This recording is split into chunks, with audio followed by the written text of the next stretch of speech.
You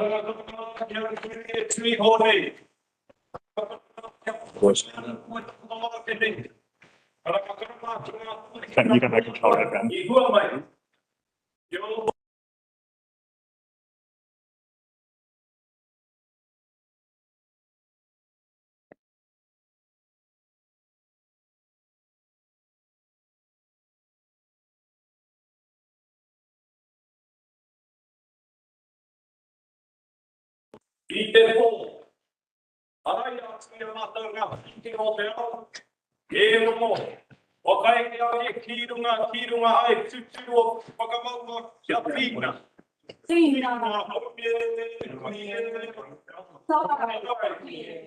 Out of order.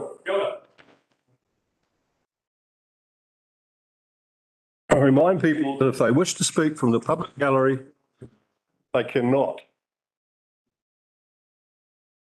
Just here. Okay. We're live. So, Mr. Mayor, just checking, we're a live team? Thumbs up? Okay. You're not sure we want to watch Netflix?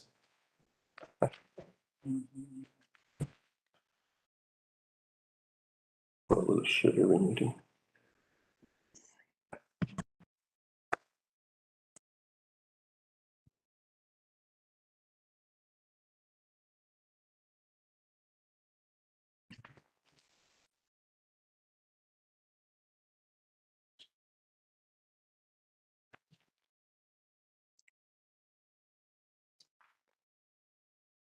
Attending one.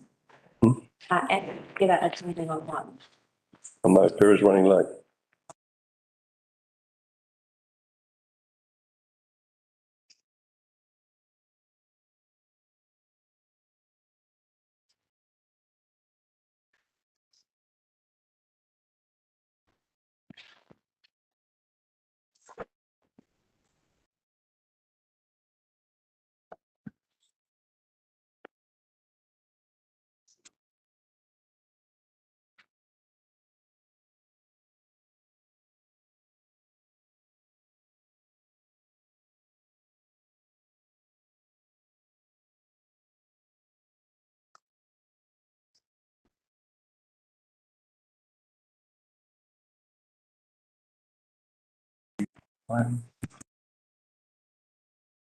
This meeting, Wednesday, 22nd of February. I'll start by congratulating Jason Marris on his selection for CE. It's proved to be a very popular selection, and we look forward to a very successful 3 years. His leadership there. I'd just like to remind people that we have not on the agenda today the TPO Te and the Harding Park, because I was unable to consult because of the recent state of emergency, and that has thrown many of our intended processes into anarchy, really. It's been a hard week, and on behalf of my councillors, I'd like to extend our best wishes to our district. It's been very tough for some people, and it's going to continue to be a lot tougher for some of them, with some of their crops, their financial situations under threat, and the hardship that they are enduring out there. And I would also like to thank our community, our church groups, marae, voluntary groups. Sometimes when you have a very worse situation, it brings the best out in community. I think that's happened over the course of the last week. Okay, from there I'll move on to apologies. Are there any apologies? Through the Mayor, just one for lateness for Councillor Paniora. Okay, Councillor Paniora is still intending to be here, isn't she? Yep.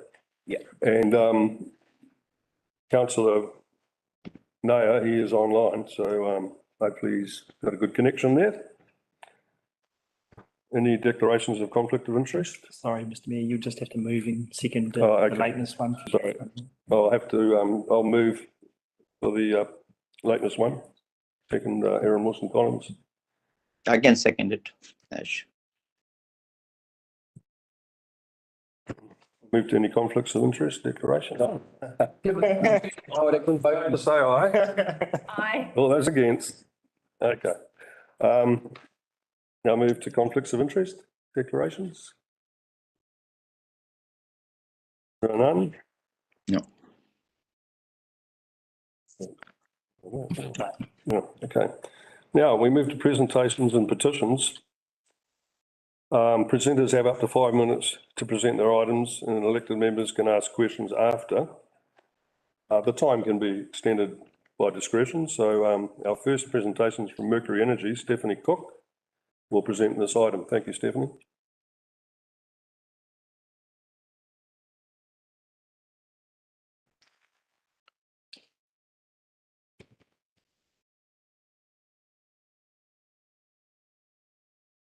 I don't know. Apologies. You good?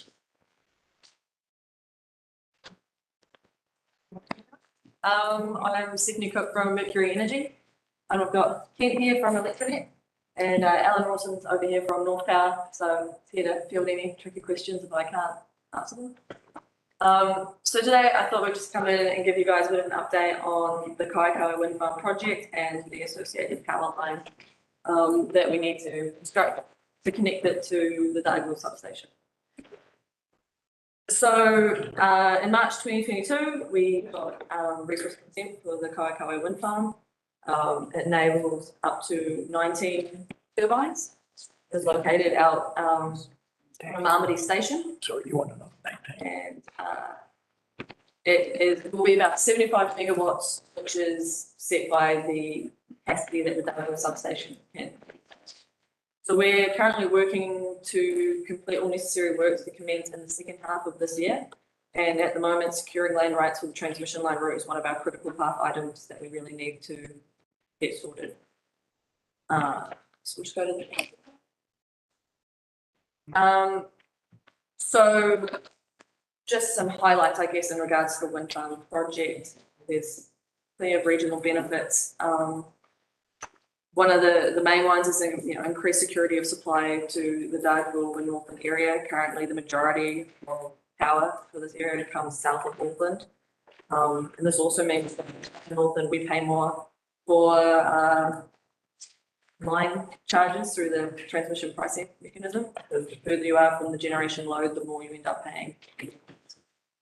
So bringing more generation up to this area over time will lessen those charges. This project would produce enough electricity to power up to 25,000 homes, and during the construction phase, there'll be circa $80 million into New Zealand. Power line, which we probably focus on a little bit more in this presentation, will also include fibre, so expand North Power's fibre access into the area, and back to the wind farm. There's also a lot of ecological initiatives, a partnership with iwi and DOC that are associated with the project. Just go to the next slide. So we're here predominantly those who talk about the power line and the power line easement that working with the KDC on securing. The power line is required to connect the wind farm to the Dargaville substation, and it will be a 6 kV power line. Power lines are a permitted activity under the Kaipara District Plan. Power line will be owned and operated by North Power and become part of their network, so it won't actually be a Mercury asset. As previously mentioned, it will supply fibre into the area. The line route that we are discussing is selected by North Power. It was selected as it has the lowest impact. It uses a majority of the route is upgrading existing 11 kV lines away from the majority of populated areas, so right through the centre of Dargaville. So got a picture of it on the next slide. Yeah. So just an example of what we're talking about. There's an example of a 66 kV line. The example photo was actually from across the road from the Dargaville council offices, from that same slide last time. But just sort of to give you some context on the scale of the power line. So we are talking a power line more in line with what, a little bit bigger than what you see around. It's not a transmission pylon. Yeah. That's why it's a permitted activity. To give an idea of what it would look like in the area that we are seeking to get an easement to put it in. An artist rendering of it along where the cycling trail is.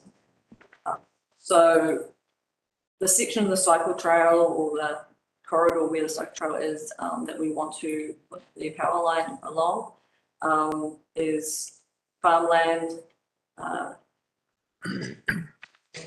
Dargaville. As you can see in these photos, the cycle trail for the majority of the section runs next to farm races and cattle yards. And we would be looking, particularly in this section, to be putting the line to the other side of the farm race, not directly next to the cycle trail. So just to provide a bit of background on the discussion we had today relating to this power line, and we have been talking with council staff to ensure that the line can be built without interfering with the current corridor usage. So that includes the cycle trail and the underground water main. Last year, the council has voted to allow for an easement to be entered into, and that delegated negotiations, the chief executive, and we've been working directly with John Burt, who's provided. So those discussions basically involved some issues that were raised by the councillors or areas of concern. He's been working with us to make sure that we're addressing those. So as a result of that, we have been undertaking additional work to try address some of the concerns raised by the previous council list. So some of this work we were able to provide John prior to his report. So we required sign-off discussions with associated landowners. So it's not in the report. We can provide it to them in time for this to be updated. So we have redesigned the route to power line that will actually be within the KDC corridor. So this new route will mainly reduce the amount of trees that would need to be removed and remove it from the vicinity of the site. So this might be a bit hard. I'll slide up, sorry.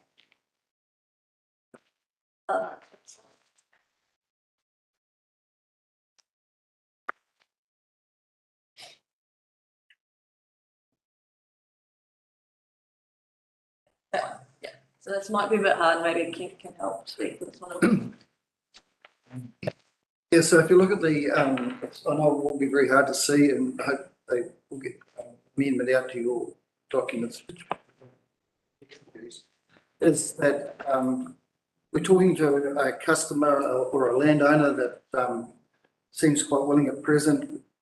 The majority of trees we had to, that were in the road were actually on a private landowner's property. He was prepared to, if they had to go, they had to go, but we said, no, let's see if we can reroute it. So if you look in the bottom photo, you'll see the line comes up here, and then was going to go from there right down through the cycle trail, right down to here, and it would have been quite a big job to cut into trees. What we're mooting is we go round through Lynn's land and a private landowner, two private landowners who are got on site, come right round past the back of their shed, ex-cow shed, and back on to the where you've seen that previous photo with the baleage and that. We go through a tree which we think's got quite a lot of significance, so the design would leave that tree. But also if you go back to the beginning of the route, and here we believe there's some historical value in those trees there on soda farm land that relate to the old railway station in the area. So on zigzagging the line to go it, and then we go back onto cycle trail from that Baelish photo and head straight along on the western side of the cycle trail. And if you look in the photo, you can imagine that if you look from east to west, so on the east you'll see trees, you'll see the cycle trail, you'll see the cattle race, and then we're going on the eastern side of that. So those trees there stay, and we've mitigated a lot of this, and we appreciate the work that your council staff have done with us and the way we've gone through these issues to get to this sort of point where we can present to you guys. So if you've got any questions, just fire them. But yeah, so it just, so you can see it quite clearly in this picture where there's trees on either side of the cycle trail, then there's the farm race, and then there's where we'd be proposing. So when you're cycling along those trees, you'll be having trees either side, and we wouldn't be looking to remove those trees.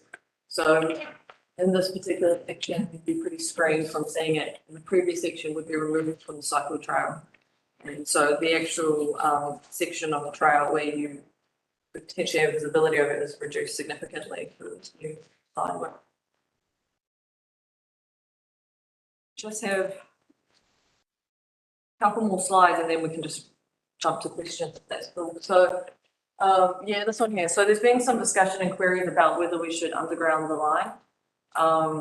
So there are a few issues with undergrounding it. One of them is that to underground the line, we have to close the cycle trail or that section of it for around 2 to 3 months and do substantial pulling up of what's already been laid down. There'll be difficulties because it's rail formation, farm tracks, underground water mains, and the cycle trail. So it would be quite a large undertaking. And any time that the line needed maintenance, it would also require the cycle trail to be closed while we do the trenching.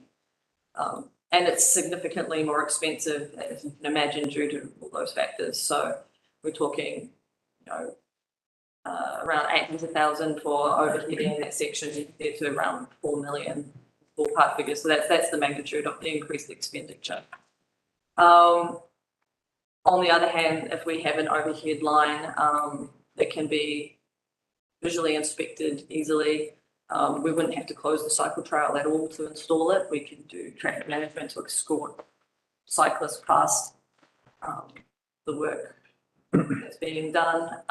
It would impact on the farmers' access because they have their access that runs right through the cycle trail. So if we're undergrounding through that. So we also, in regards to preventing tree removal, we underground it, we would still likely need to remove trees as we have to be concerned with root encroachment, the ground cabling. And we think that the effects that were raised can be addressed via other methods, for example, new design layouts, planting if needed. So we think there are other better ways to address the effects raised. So yeah, just as a really quick summary, the power line is critical for the Kaipara project, wind farm project to connect to Daigaville for this project to progress, and securing the access for the transmission line is a critical part of the project to reach construction later this year.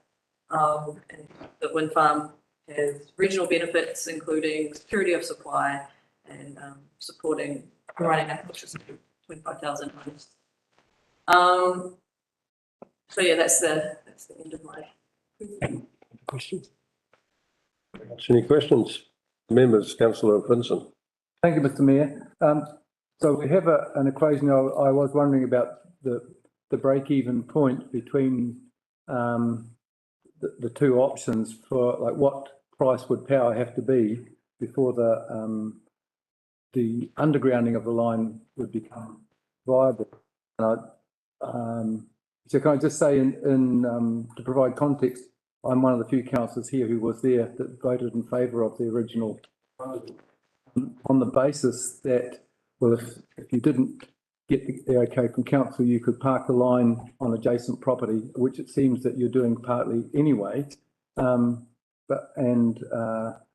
You know, that I'm not sure if you probably are aware that, you know, one of the problems with overhead lines is they're prone to being nailed by trees. So, you know, there are pluses and minuses whichever way you go, but I just was wondering, can you give an idea of, okay, how dear would the electricity have to be for it to be viable? I wouldn't know the economic modelling on how much to justify that. I guess more in the way that we look at projects is every project that goes through needs to have a positive return on investment, and you know, the more costs we load on these projects, be dead by 1,000 cuts with these. So if a project's already marginal, and $3 million can be the make or break some projects. Okay, that's as far as you Councillor Howard. Thank you, Mr. Mayor. I totally appreciate the amenity value that this would bring for Dargaville and security. But in this day and age, I don't know a hell of a lot about it, but everything I see with fibre, it's all underground. You know? So, and historically, yes, there was power lines, basic to railway lines. You know, it was just part of the infrastructure setup. But I just wonder if there isn't another way around this. I mean, that line is really close to that cycle trail. It behooves me that there is a difference of, you say $3 million. You say that you'll have to close the cycle trail for 2 to 3 months. I don't know. I can't see how, with the lifting gear, etc., that you need for power poles, that you would get it all done on the farmer's land all the way through. So I suspect that there will be a conversant closure of the trail, by even putting in the power poles. So, I mean, we want to support development and all that. I just, you know, are we getting unnecessary obstacles to putting it underground? No, it is not an unnecessary obstacle. Your statement is right about the landowners, that a lot of the work will be done off the landowner's property to the cycle trail, and with traffic management, direct traffic management, we can control the cycle trail, because once, like, it might be a 10-minute thing while they stand a pole, make it safe, and then being escorted through the site. The site would probably only be like 50 metres long per pole. And we're talking with landowners that we deal with. We've got access to do what you say, keep our big vehicles off the track, off the cycle track, and out of the cow race, because it also affects the quality of the cows going up and down the race as well. For both, there's 2 dairy units involved in that section of line. But the digging of the line, digging up the underground now is where we'd need to be is the main water main into Dargaville. And we've also got the cycle trail that's been built up, and that would be like with a 1.5 metre by 1.5 metre trench. The earthworks is fairly big, and to lay these cables and ducts, you need quite an extensive work site. You just can't lay a duct and fill it in, and then there's joint bits to go alongside that as well. You can't thrust it No. on the farmer's land. We could trust, if we had permission and easements off the farmer, yes, we could, but we haven't got that, and we haven't got that luxury. And go back to your first point, is Alan will vouch for this, but predominantly the North Power rural fibre network is mainly in the air, isn't it? Yeah, fibre network is about wholly up on the poles. in the new subdivisions where all the electricity is underground, that's where fiber's underground and connecting every house, but the majority of the fiber network is up near on poles. Is it? And that's how we sort of very few places in the country did anyone other than Chorus when It is here. underground, yeah, well, a lot of the new subdivisions around Mangawhai are all underground electricity as well, but where there's poles, that the fibers along the poles. So, okay, a supplementary question, if I may, Mr Mayor. People worry about radiation effect and all that, and you're showing it in relatively close proximity, albeit to the left-hand side. There's one. What assurances have you got that people using the trail will not be impacted by any form of radiation? You know, and I'm not asking that on a sensationalist sort of thing. I know that there are all sorts of theories that can be thrown out, but Yeah, so EMF or electromagnetic forces, there's study being done by people in New Zealand. There's, I think the health department, whatever they call now, they've got booklets on it. You've got more chance of getting radiation out of starting your car than you have with a 66 kV power line. I, for myself, I've worked a high voltage line now for 43 years, and I'm a fluke. I haven't got any radiation, and that is both live and de-energized. So we're working within 300 mils of it. So it's an industry fact.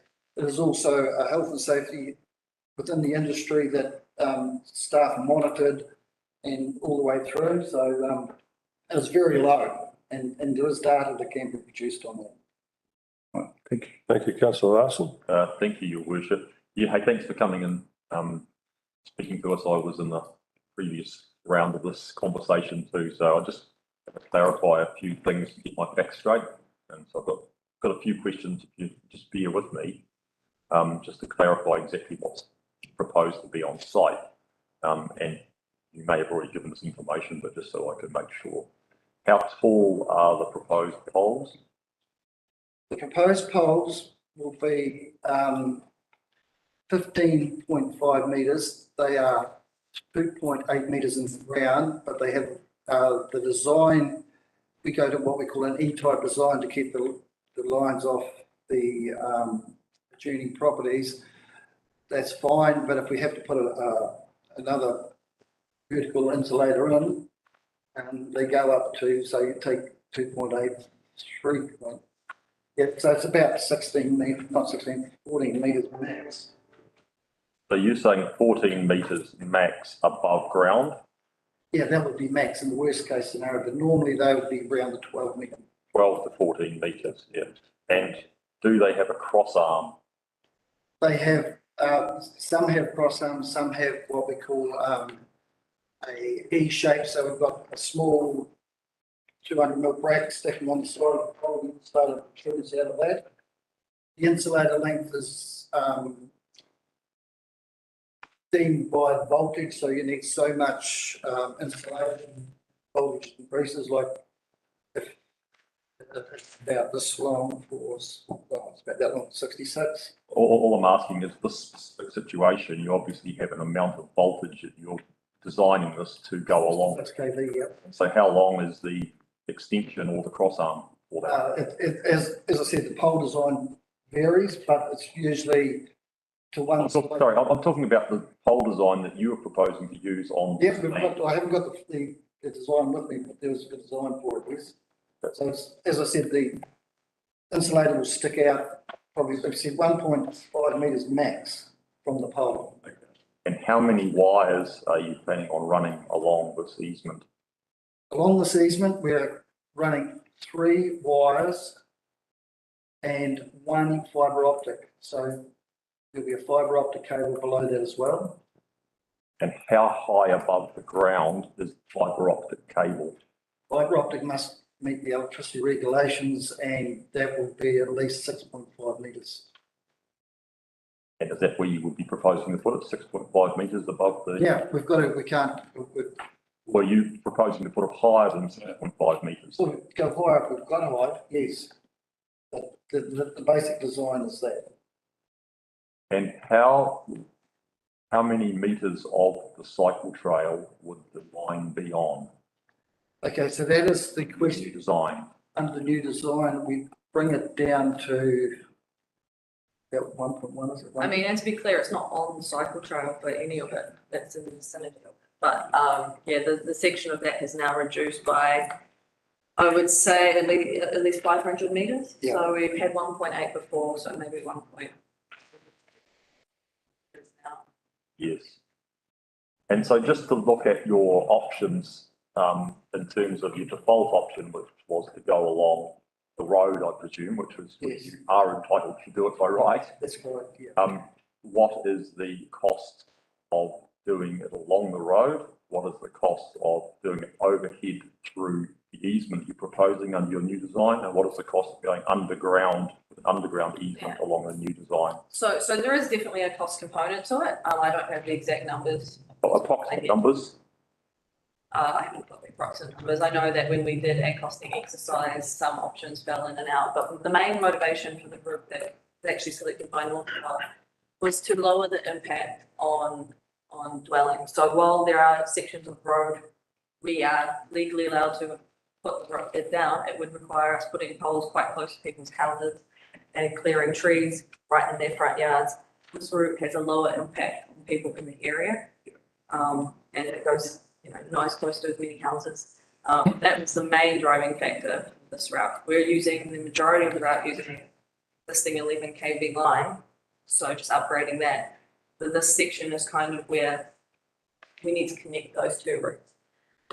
So yeah, we could go along the road, but I think it would have more of a negative impact on people in the area.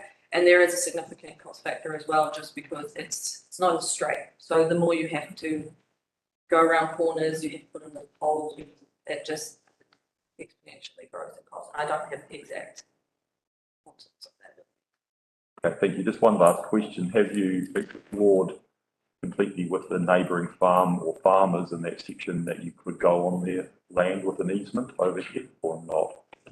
The ones that we've been talking about today, yeah, we've been in discussion with them. So that is an option that you could go further away from the cycle trail and go straight across the farmland? Yes, but it's not on the table because one of the people that is very receptive to this project got 2 blocks of land. We've got easement on one block, but they won't give an easement on the other. Excuse my ignorance about the road, but the main road, the main state highway going up towards Babylon Coast Road, people that this particular land or 2 particular landowners are putting that into residential blocks, and they don't want a power line right through. So that was the reason that they didn't. It's a positive reason why they didn't want it. Yeah. Thanks very much. Thank you. Councillor Ashnaya, you're next in line. Yeah, thank you, Mr. Mayor. First of all, before asking the We're question. not hearing you, Can councillor. you hear me? Mute. I'm not muted. Got your Can you mute hear me? button on. You can't hear me? Hello? I'm not muted. I'm not muted unless you have done something in the post. Can you hear me now? Sorry, councillor, no, we cannot hear you. Well, that's what I'm saying. I can hear you Someone all. else's And question while he sorts that Can you out. hear me now? Somebody else wanted a question. Councillor Erin Wilson-Collins. Thank you. Thanks very much. Hello. Nice to see you again. Oh, hang on, Ash. Okay. I'll ask the question. Hang on, Ash. I put someone in front of you while you sorted it out. I'll come back to you. Thank you. Councillor Hello. Erin Wilson-Collins. Can you hear me now? Yes, and I'll come back to you, Ash. We'll have Erin Wilson-Collins prior. Thank you. So my questions, I've got 2 questions. You talked about the issues with putting the power lines underground. Can you actually share some of the positives? Putting it underground. And my second question is, when are you expecting to complete the construction of the line? Yeah. If we manage to secure it, and it starts later this year, we do think. So that will be up to Alan North Power because it's going to be actually a New Zealand problem with labour and getting contractors in to do the job, and this cyclone hasn't helped that here in the middle of the North. It would be probably, I guess, Alan, 15-month job to build it. Let's build it, but it's got to be built in sections. Realising that the job also is an enhancement of the present North Power line, so there's quite a bit of work to be done on that. So that would be the 15 months from start to go, because knowing the two parties, they would have LDs and people, and they'd want the job done, quick as, because there's also that Mercury would have sold, once we get the green light, Mercury will sell the power into the market, and that will have to be ready by that date, or they, well, for your first question, I really can't answer the positives of it. There is positives, and there is positives in the perfect world as we should underground everything. I totally agree with you. But it's not practical, and then it's to getting the business case across the line, like council here has to get across, it just doesn't stack up. And we put a lot of investment on developers. Thank you. Councillor Nair. Can you hear me? Yes, we can. Oh, great. Fine. Thank you. Okay, just hang on. They keep playing. Okay, as long as you can hear me. So I'm trying, you can't see me, guess? Yes, we can see you and we can hear you, Ash. Okay, thank you so much for that, Mr. Mayor. So my issue is that on the whole New Zealand, including Dargaville, what I hear from reliable sources is going to go underground, except for this little piece of land with 14 meters high poles, would be very ugly. That's the artistic or the useful part of it. My question is, why don't we go underground when it's easier in terms of getting easements and consent rather than, and also the fact the maintenance is much easier in decades to come. We have no fear of storms. We have no fear of cyclones or even the birds or trees. As far as the radiation is concerned, it's very well known in the real estate industry, regardless of whatever, I don't know who said it, it's John Burt or somebody else. Radiation is, people don't buy houses, 20% less if it's close to the wires, including my house in Mount Wellington. So I think we have a big issue, and how are we going to solve it? I would like to have some numbers from you, underground versus not underground, in terms of ease of going underground versus the difficulty of going overground. That's one part. And second part is the process. We are not living that we want to finish the Kaipara Trail, and I guess others will agree with me on that, in 3 months. Even if you take 6 months, it doesn't matter. So as Jonathan and some of my other valued colleagues mentioned, we need to know the exact numbers so we can decide what's holding you up from going underground. Thank you.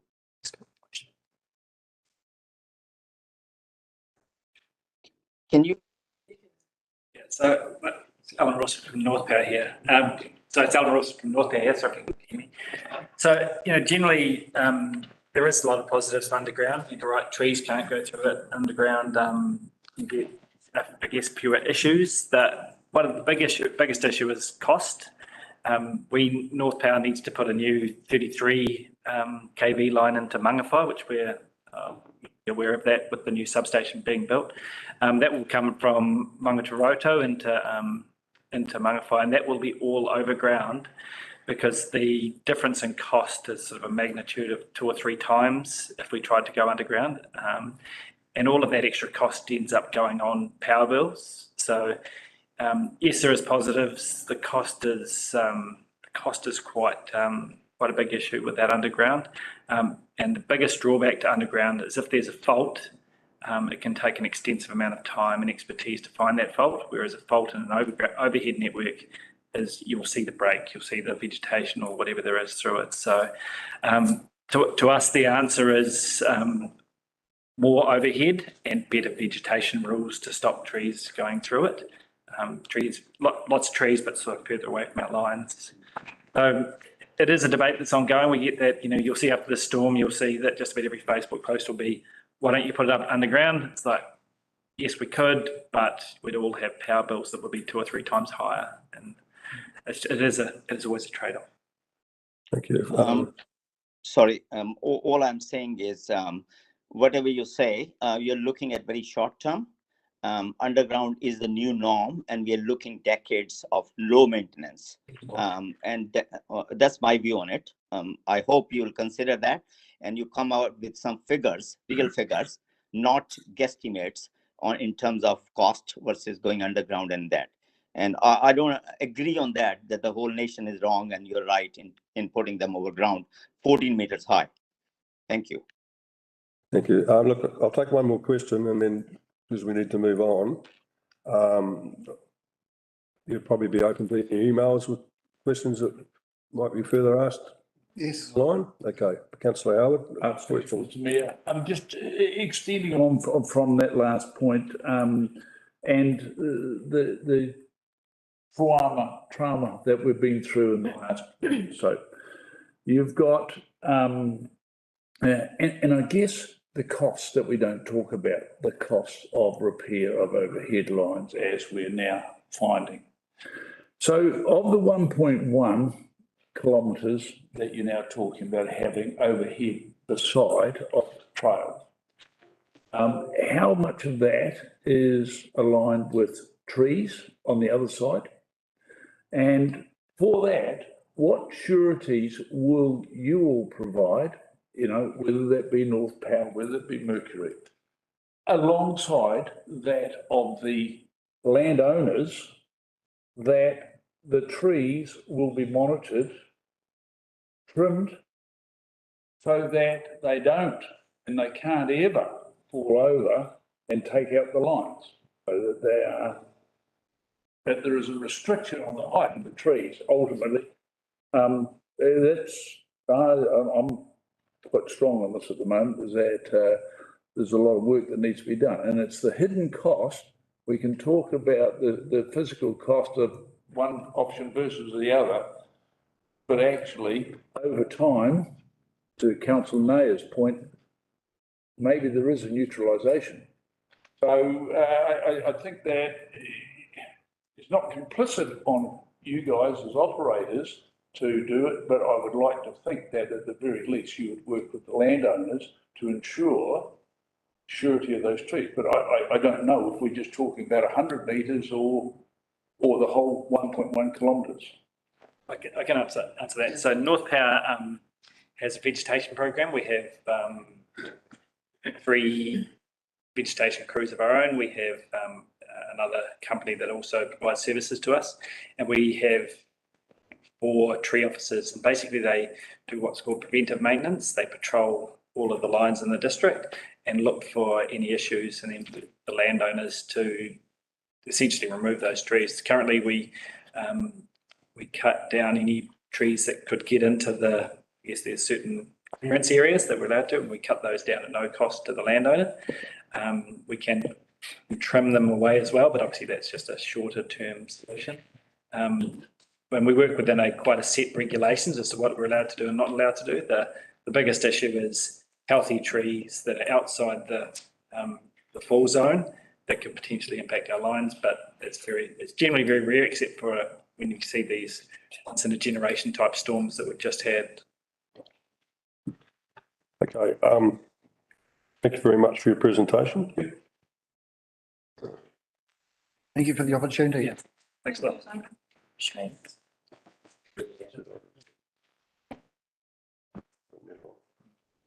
Yeah, look, I know there were further questions elected members wanted to ask, so I'd invite you to email and bring up those questions with the presenters. Our next presenter, which will be online, is Shane Nola from Te Araroa Trust. Are you there, Shane? Yes, Marina, Mayor, Councillors, Lady and and gentlemen, can you hear me okay? Yeah. Yes, we Great. can. Thank you for the time today. My name is Shane Nola. I'm the chair of the Northland or Te Araroa Northland Trust.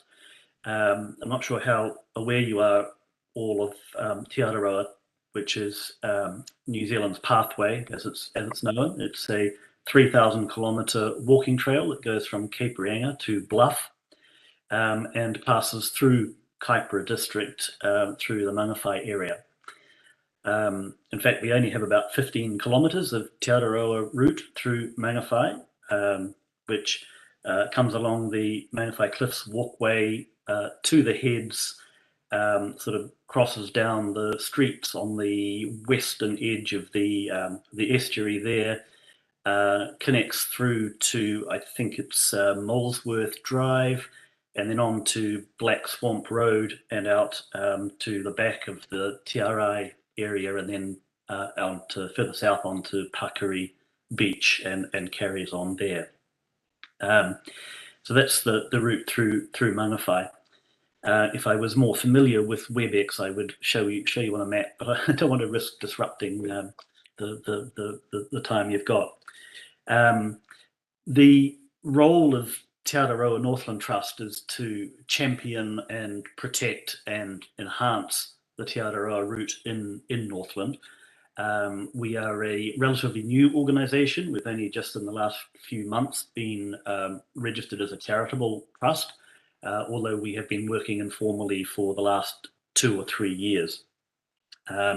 We do work very closely with the Te Araroa National Trust, which is supported by the Walking Access Commission, Huringa Anuku, as they are now known, and they provide a lot of administrative and mapping support and things like that. So the objective of us presenting at this meeting is really just to raise the awareness of the councillors and the council that Te Araroa does pass through your district. We've found as we talk to territorial authorities around Northland, often a lot of councils are just simply unaware that the route comes through their patch, and it does bring a lot of people into the district. These people that are walking with backpacks, you may have seen them on the road sometimes. They are a low environmental impact visitor. These are people that are travelling on foot. They buy supplies from local shops and restaurants and takeaways. They stay in local campgrounds or local B&Bs as they pass through. And they get to experience the landscape, the culture, the history, the economy, and of course the people of the areas that they walk through.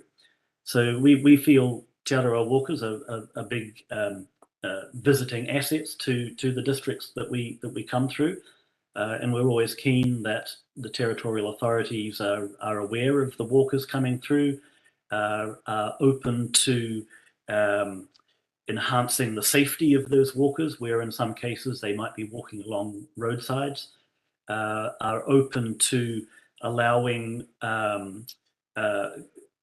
camping perhaps for some of these walkers as if they need to stop along the way, and are open to perhaps supporting with information boards or other signposts along the way that help walkers in their passage through the district.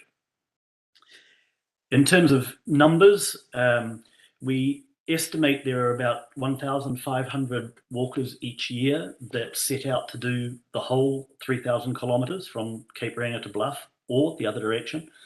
But we estimate there's probably thousands, if not tens of thousands of walkers that do short sections, perhaps one district or set out to maybe in one particular holiday to do a certain sort of distance of the trail. We do partly promote it as the trail of a lifetime, the walk of a lifetime, encourage particularly New Zealanders to cover as much of Te Araroa in their lifetimes as they can or as they wish, in order to really experience the full length and breadth of New Zealand. As I said, our objective today was really just to make sure you're all aware that Te Araroa comes through Kaipara District, and that we hope we can count on your support for signage or facilities or clearing of vegetation in some cases where we might be coming through trails in your district. I'm conscious of time, so happy to take any questions. Shane, can I start with the first one? Is there any intention to have an east-west option? For example, we've got a very significant cycling trail being built in the Kaihu, and you know, I'm keen to see it get good use. Is there an option proposed in the future for maybe an east-west route so people have an option, or is the trail going to be just one trail right through the country? Yeah, we're very aware of your cycleway initiative, and it's we see it as sort of something we can learn from in terms of the way it's been organised and put together. Actually, at the moment, however, the trail does pretty much go from north to south. There have been many debates over the years as to whether it should. For example, there was a lot of debate about whether it should go out to the west, down through the Waitakiris, west of West Auckland, because that's quite a spectacular area and so on. But just from a resourcing point of view, the decision has been made for the time being to stick to one north-south route rather than too many, or rather than any side tracks, unfortunately. Thank you very much. Any further questions? Yeah, I appreciate you giving us an update, Shane. Pretty worthy project, and I'm certain that our council will participate in making the journey a little bit more simple for some of these people. I see them on our track all the time. Thank you. Thank you very much. Oh, I had a question, sorry. Okay, sorry about that. Yeah, thank you. Shane, it's a bloody good idea, and I'm all for it. I actually met the bikers doing this track last Sunday, and was quite impressed with the amount of economy they're bringing to Dargaville in terms of spending on coffee, for sure. But my question is, do you really want any resources, or you just want signboards and all to be put up by yourself and just a general awareness of it? You're not asking anything more from the council in terms of resources, right? So two things. The cycleway is quite different. We're the Te Araroa walkway. We do have some cooperation with different cycleways. There's a lot of sort of commonality, of course. Your second question in terms of, or point in terms of the resources, at the moment we're not specifically asking for anything, particularly of Kaipara, because in fact the route through Kaipara is mostly on well-established paths such as the Mangawhai Cliffs pathway and through the streets of Mangawhai. So in the foreseeable future, we don't anticipate that we would be making a lot of resource requests from Kaipara, although we will have far north in Whangarei. But yes, as I said, it's just really just an awareness to make sure the council is aware that the route does come through your territory, and you will see walkers coming through Mangawhai in particular. Thank you. Thank you so much, Shane. Cheers. Thank you all very much. Further question here from Erin Wilson-Collins. I don't actually have a question, but I just want to quickly say something that I just wanted to let it be known that I met some people at the end of the Te Araroa Trail in Bluff over summer, and the Mangawhai Cliffs was actually their highlight. So Right. just to share that with everybody, it is an extraordinary trail. I have walked small parts of it myself. So yeah, I thank you so much for coming to talk to us today, Shane. Kia ora. Yeah, thank you. Mangawhai is spectacular, so it's great. We can enjoy that. Thank you all. Thank you all. Thank you, Shane. Okay, we move on to our next presentation from Dr. Nima Maliki. It's a presentation of the sealing petition. So are you online there, Nima, my doctor? Yes. Hello, I'm here. Can you hear me? Loud and clear. Away you go. Thank you. Very well. Thank you. Thank you for having me. Kia ora. Good morning. Let me just start by thanking the council for the excellent job that's been done through the last month's extreme weather events. Many of you know me from before. I believe I've talked personally with most of the councillors and the mayor during and before the election. For those who don't know me, I've been a local GP in Mangawhai for 7 years until recently. I reside on Kames Road. I'm here to extend 2 petitions to the council about the bypass route to Mangawhai through Kames, Lawrence and Devish roads. We know the priorities have changed as a result of these weather events, and resources are even more stretched than before. But if you believe in the science, this type of weather will continue and even become more frequent in the future. And we need to future-proof our infrastructure to accommodate and prepare for both weather events and the increased population using the bypass route. We believe sealing the roads is the only viable solution to accommodate all of our concerns. The recent slip on the Mangawhai road showed us how important it is to have a viable bypass route for Mangawhai village and Northland through these 3 roads. And at the moment, the current maintenance regime is both costly and inefficient. Kames Road division between 2 councils has resulted in deterioration of access point to the bypass route through the AT managed part of the Kames, leaving us with unmanaged water table, causing leaching and erosion of the road to our waterways, recurrent floodings and potholes that reappear after 2 weeks, damaging our vehicles and increase the risk of unfortunate accidents. On the Auckland Transport maintained part of the road, since December, there have been 4 attempts to grade the road, approximately every 2 weeks, but without a proper water table management, this is a futile exercise and not viable in the long run. The grading alone, although costly, is inefficient. And we do pay rates to Kaipara for a kilometre of this road, but AT has been managing the road to the minimum of the standards, despite their best efforts. Updated traffic counts already forward to the council shows the increased activity on Kames Road, and I believe KDC is also an updated count in the process of being analysed at the moment.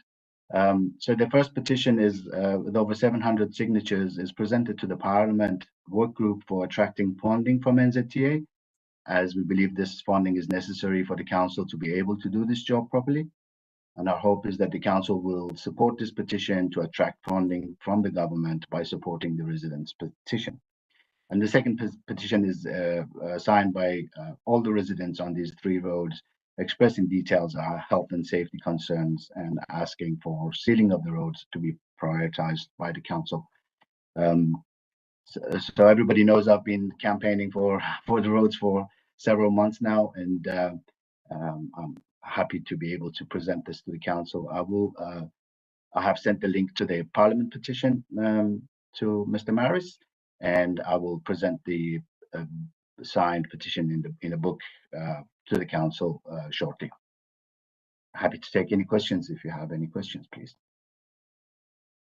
Any questions, Councillor Howard? Thank you, Mr. Mayor. Welcome, Dr. Maliki. Question simply, is sealing the only solution?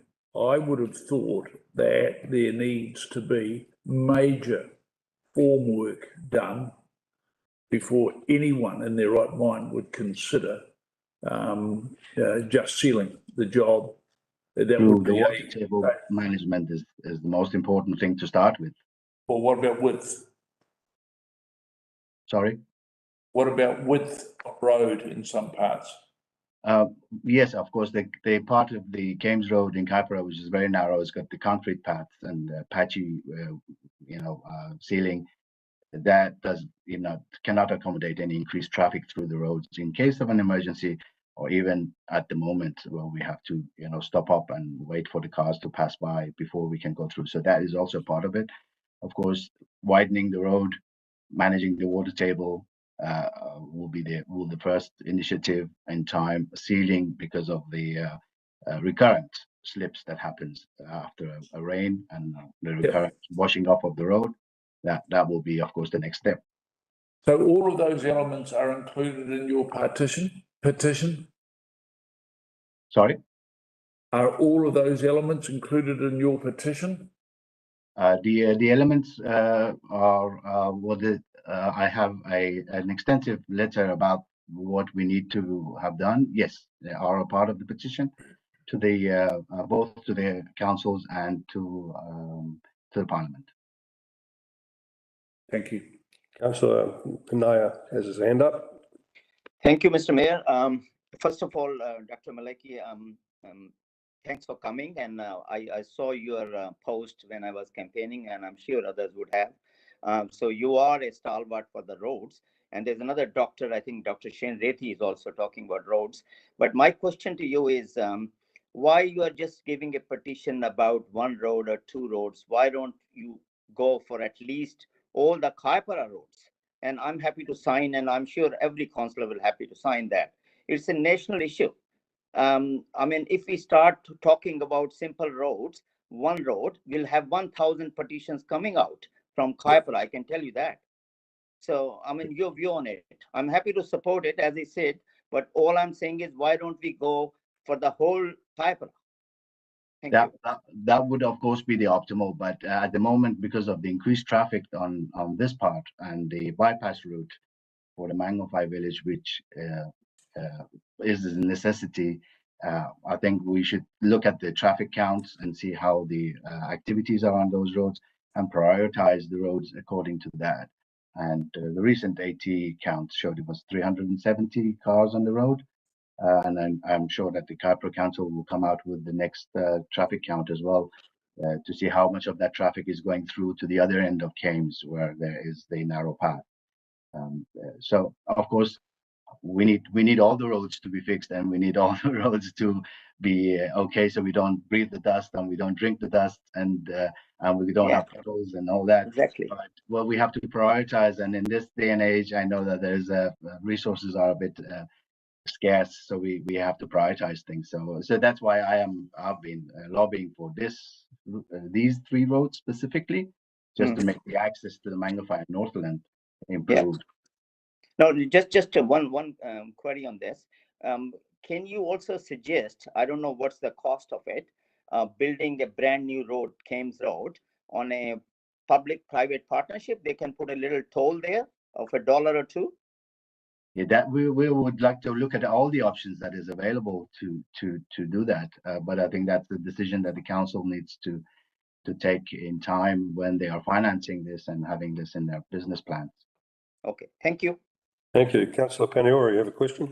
Morning, Dr. Maliki. Thank you for your time this morning. I guess it's unfortunate timing, given we've had a cyclone and all of our roads are dry at the moment, particularly Bailey's Beach Road as well, all the way through State Highway 12. So it's probably timely that we look at budget that we've approved recently on the roading, because we're just looking at a different climate at the moment with the roads and funding, particularly lobbying from central government. So I would go so far as to say that this is a low priority, and that potentially coming back to council in 6 to 12 months again to try and push,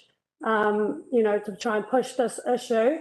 But yeah, as I say, very unfortunate timing, given we've got much more pressing issues with the roads at the moment.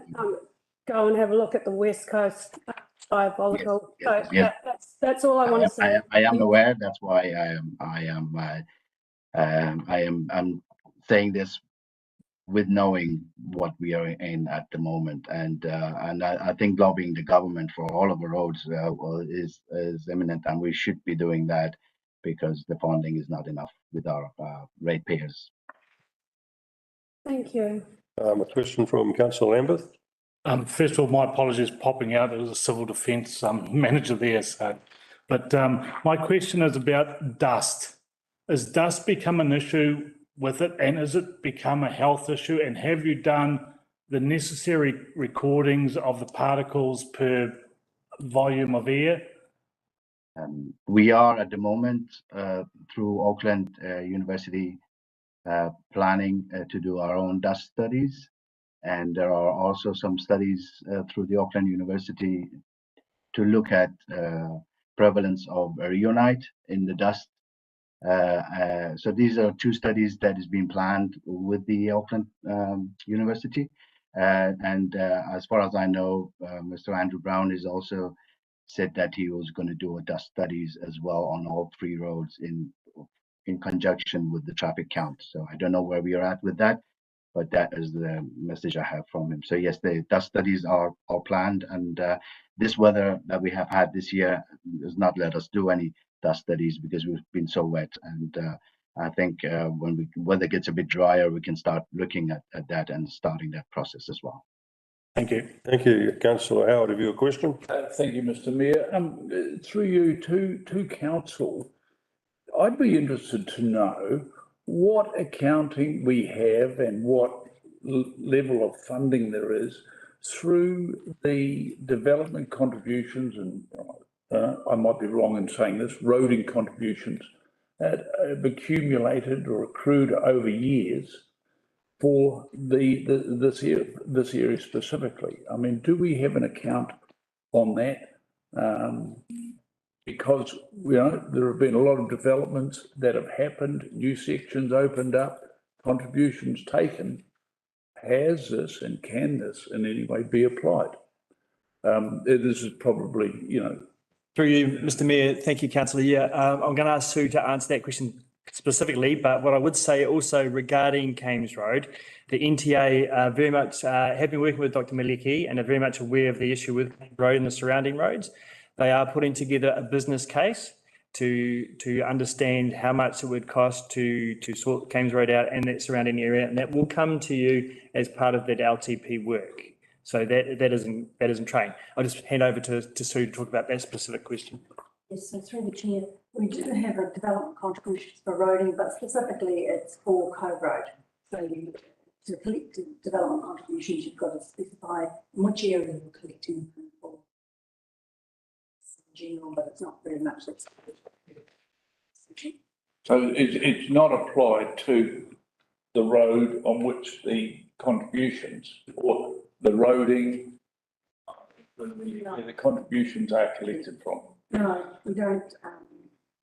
No, the development contributions potentially in Kames Road, we're not collecting, we're all collecting a very small amount, which is for the district, not specifically for that road. Specific roads that we are collecting for is the Cove Road development. Okay, for the future. Thank you. Thank you. Any further question? Thank you, Doctor, for your presentation. Much appreciated. Thank you. Thank you for having me. Pleasure.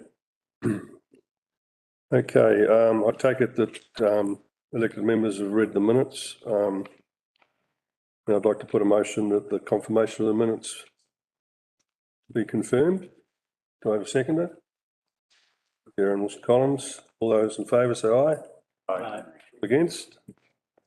Carried. Thank you.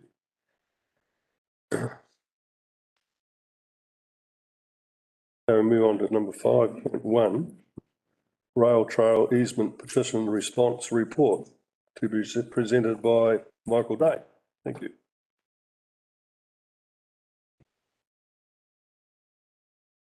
Thank you.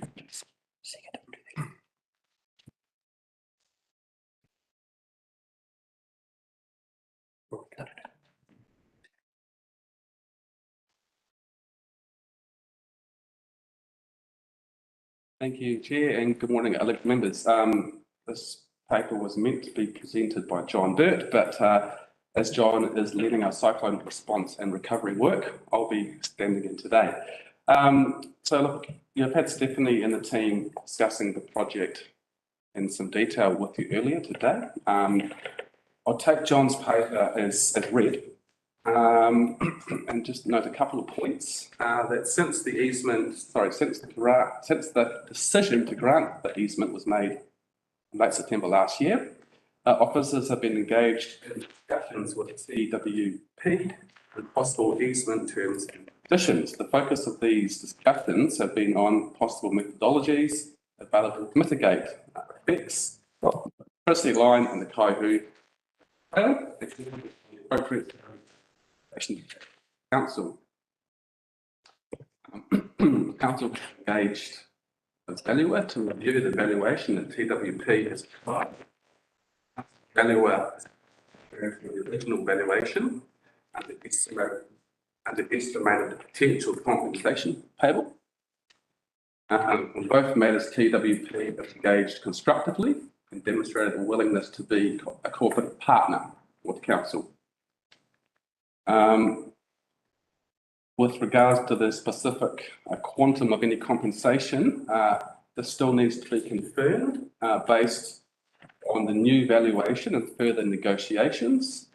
In addition, there will be mitigation, planting and tree maintenance that Mercury will fund and be responsible for maintaining, as mentioned by Stephanie here in her presentation. And look, that's all I've got to say on this matter at this stage. Okay, are there any questions of elected members? Councillor Aaron Wilson-Collins. Thank you. My question just follows on from the question I asked the presenters this morning, and that's, do we know when the trail is due to be opened? I don't know. No?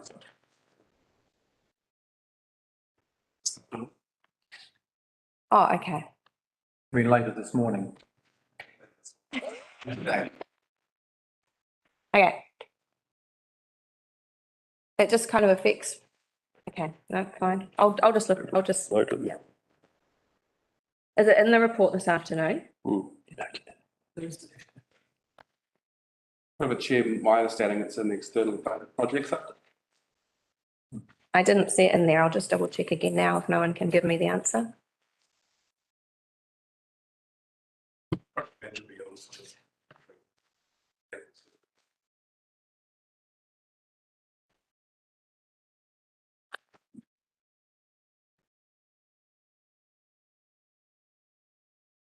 Any further questions of staff?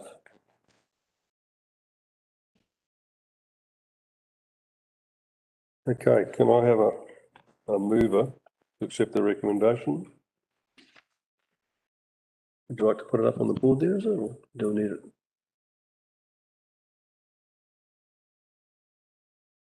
Okay, yeah, it's up on the board there. Notes the report on the petition received on the grant of an electricity line and easement for Mackay Valley Rail Corridor from the Property Procurement and Commercial Advisor. Notes the negotiations with Araroa Wind Farm North Power are ongoing and concerns raised regarding the power lines will be progressed with the relevant parties by the Chief Executive during these negotiations. Be a mover, Mr. Chairman, Mr. Mayor. Councillor Vincent, do we have a seconder? Councillor Howard. Do we have any statements? If I just make a little observation, it seems from our retreat a week or so ago, we had some discussion about the format of consideration of agenda items, and the approach voted to was to have some discussion about the item before putting a motion, to give the opportunity perhaps for some wordsmithing or amendment to the recommendation from staff before it was put, to hopefully minimise the number of amendments to the motion once it has been formally tabled. Just for information staff on that, and it appears to be what the Mayor is following at this point. So we had the opportunity for some discussion and questions. Now we have a motion which if there was a seconder, we'll be able to make our statements. Through you, Mr. Mayor, if I can, at this stage, thank you, Councillor Vince, for that. That's fine. It's not a problem. We can work through all of that. Just to be very clear on what you're deciding here, you're deciding to continue allowing the Chief Executive to negotiate this contract. And so at some stage, I have to sign it off. I'm not hearing you have a lot of kōrero and a lot of questions, a lot of discussion today. But you know, you see they have amended the approach when what they came back last year to the previous council, and now it's 1.3 kilometres along the cycle trail. I'm not hearing a lot of disharmony from you on this. However, you know, now is your time to let me know, because otherwise I'll be cranking through and negotiating with them and signing, possibly. So. Okay, I'll open it up to discussion then. Councillor Larson. Sorry, Mr. Mayor, I did leave the room briefly there whilst you were transacting this, and do we have a motion on the table that's been moved and seconded? Yes, we have. And are the mover and seconder going to speak to the motion as per standing orders, or are you just opening it up to another round of general discussion? Thank you.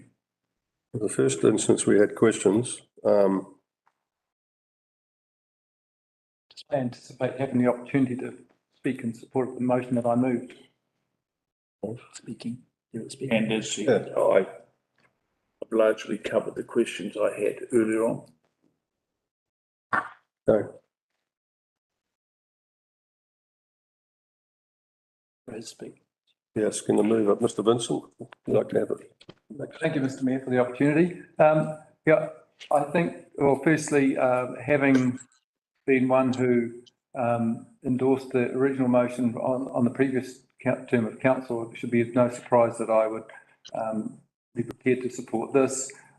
However much I would have preferred the line to go underground, but I guess two things: I recognise the economic realities, and two, also acknowledge the efforts that have been taken to shift the line, at least in part, so that it doesn't interfere with the ambience, shall we say, or is it the amperage of the cycleway itself, for instead of the full 1.8 kilometres as proposed to a lesser distance. And hopefully that would have the further benefit of reducing the risk of damage from trees in the event that they got blown over. So as long as the poles themselves don't get blown over, that would still be, I think, a reasonable outcome rather than the ultimate perfect world solution. On that basis, I'm prepared to move that motion. Thank you. A second statement. Thank you, Mr. Mayor. I guess I echo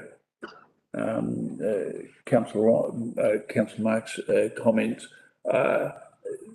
The ideal would be underground. The proposals have well covered why that is not feasible. I would just continue to encourage operators, not just in this instance, but in other similar circumstances, to keep looking and pushing for ultimate solutions. I think that it's great and it's wonderful that the distance is almost, as I see it, almost been halved from 1.8 to 1.1 kilometres. I've raised the issues about the trees. I'm just, like I suspect all councillors, really keen to see this rail trail underway as quickly as possible, with the least amount of delay and encumbrance. So let's do it. The other elected members wish to speak. Councillor Larson. Thank you, Your Worship. I continue to have some concerns that we haven't properly investigated this, and I'm not sure whether this is just leaving it carte blanche for the Chief Executive to enter into any negotiation. It appears to me that that is the case. I asked some questions today that I believe from a commercial perspective, the operating companies would know the answers to, and I don't believe that they would not know them if they are doing due diligence on a very expensive proposal. For example, I asked them, what is the cost of reticulating the power overhead along the road corridor, which they are entitled to do, and they couldn't tell me. I asked them, what is the cost to reticulate it overhead along an easement on their revised proposal, and they couldn't tell me. And then I asked what it would cost to put it underground, and they couldn't tell me. I think those answers are critical for them from a commercial perspective, because that demonstrates which option isn't feasible financially. So I would like to actually know that information, because it informs the benefit to them, and therefore also informs the benefits to us in terms of negotiating what they might provide to council in terms of paying for an easement. An easement is a very strong legal instrument, it gives enduring rights to the grantee. And whilst we want to be helpful and accommodating, we also don't want to unnecessarily make a blight on this rail trail along 1.2 or 1.3 kilometres of it immediately beside the trail, and with, as we hear, also fibre, and the fibre line, it would appear to be only 6.5 metres above the trail, and the reason for that presumably is because they need to keep it away from the high voltage power, so it's not affected maybe. And so, yeah, I just don't know whether we're actually ready to go. Let's just go full on and negotiate whatever position without that information. I think they have an obligation to come back to us with that information. I take on board the points made about the lack of effects of high voltage lines in terms of radiation and what have you. But there is a very strong perception around that as well, and so we also need to consider that part of the overall picture. There may not be any science-based effect, but there might be a bad public perception around this. So I have concerns about just going ahead and just negotiating any position. I think it should be. Mr. Mayor, I have a question regarding standing orders.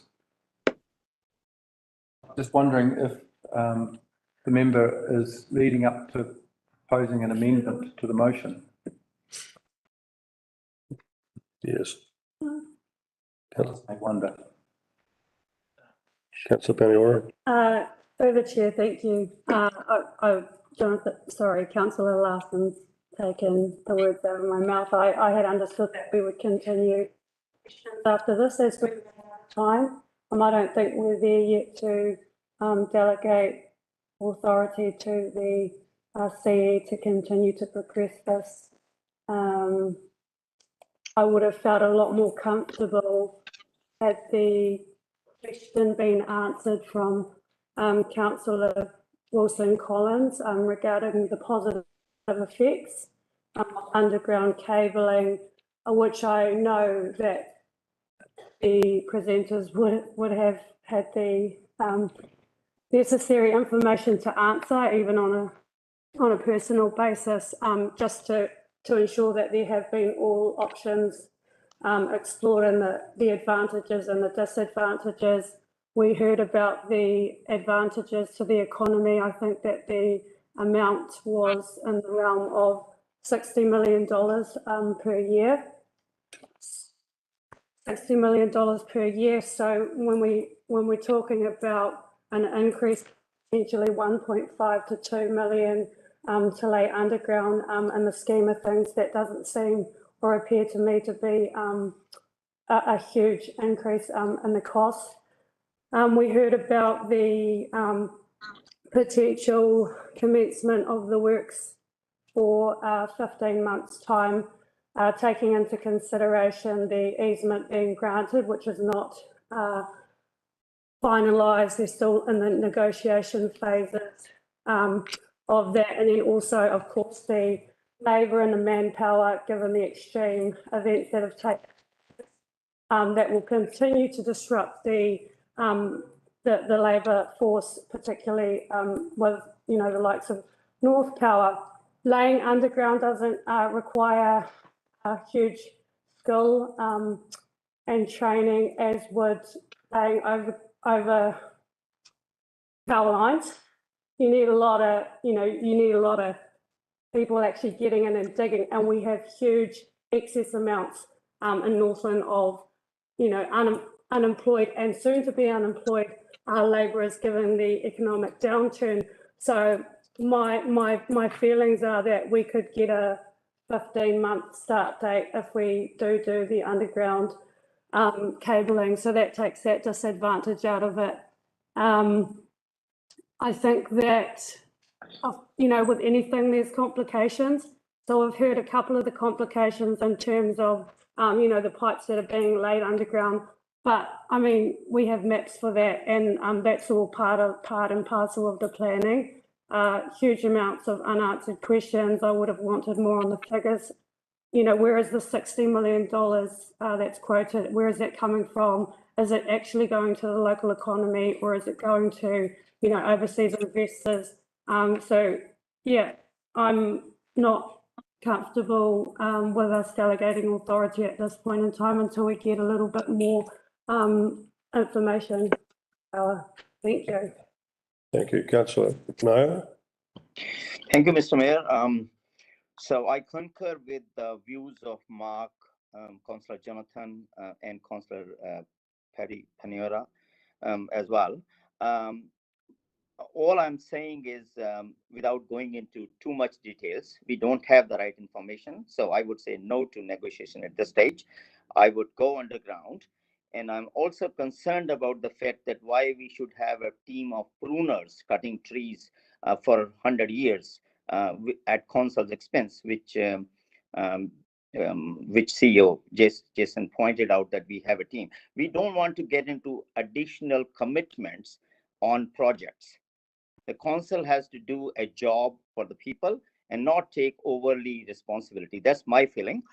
So in nutshell, underground is the answer. No time for the negotiation at this stage, unless we get the information, technical information apart. The financial information is very important in terms of why they are not going underground. Thank you for that. Okay, Councillor Williams. Thank you through the chair. Yeah, I agree with what Councillor Larson and Councillor Paniora and Councillor Nair have brought up. It would be good to have more information, financials, some options to look at and, you know, deliberate on before we move ahead. So yeah, I'm in agreement that we need more information. Okay, look, I'm hearing you here, so I'd like to amend the motion. Can you bring it up on the board there, Gavin? My suggestion is you strike out B and we put the words and request the CE and the Mayor. You get that up there? Request the CE and the Mayor to continue negotiations and report back to Council, which is you people, for decision.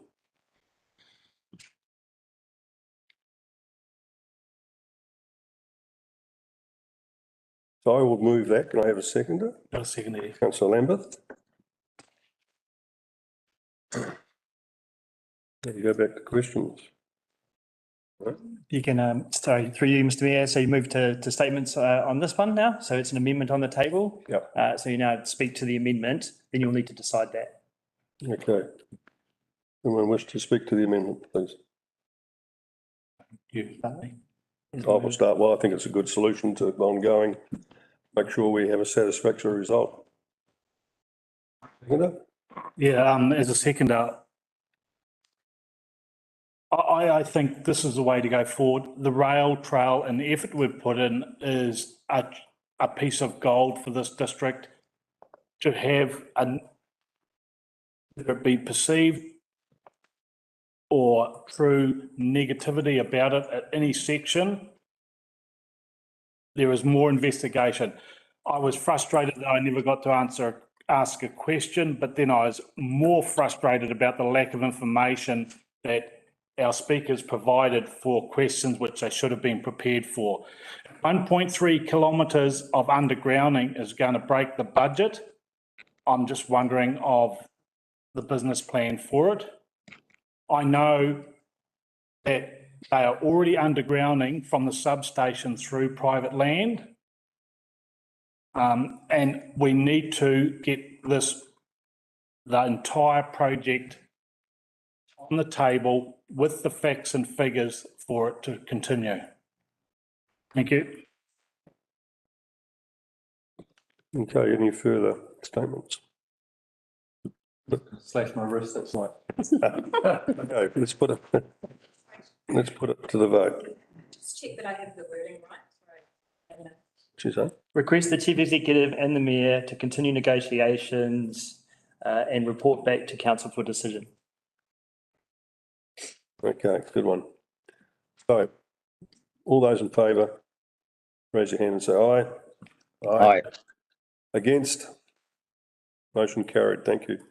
At this point, we'll have a cup of tea. Mr. Mayor, just pause for a second if you could. So you've just agreed the amendment? Happy days. So now this becomes the substantive motion. You need to vote on it again. Okay.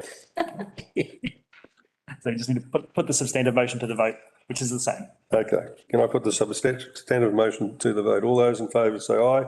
Aye. Against? Carried, thank you. So what's our time? 11. Oh, 11 o'clock. So what we have, 15 minutes, 10 minutes? 15 minutes break. So we'll come back at 20 past 11.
Hello, Jonathan.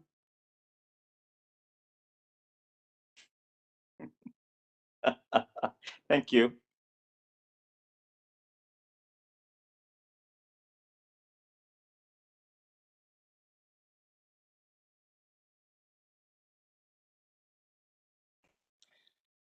Good afternoon, everyone, or good morning, still.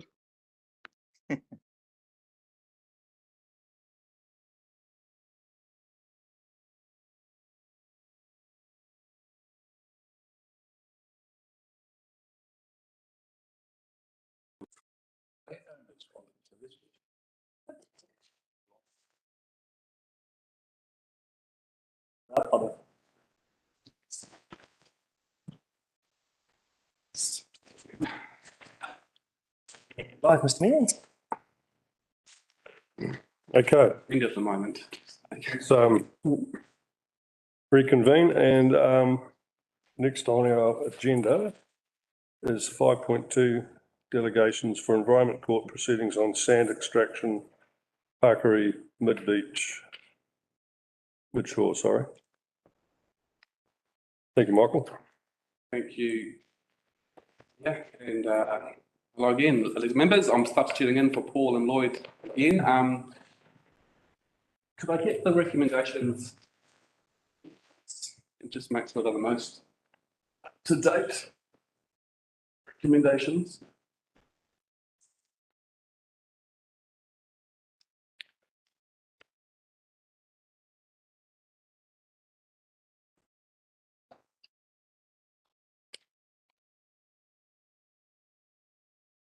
All right, so there are there in one of the recommendations. And so recommendation B should read something along the lines of notes that if assisted mediation is to occur, be delegated to attend mediation on behalf of council and present council's position during mediation.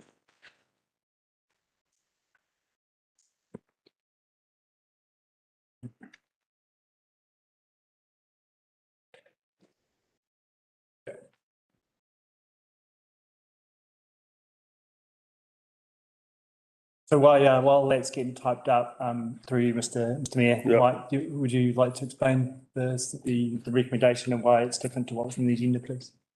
Sure. So just to start by noting that council has joined the Section 27 party. We've joined the Department of Conservation for appeal on the Pakiri land mining feature application.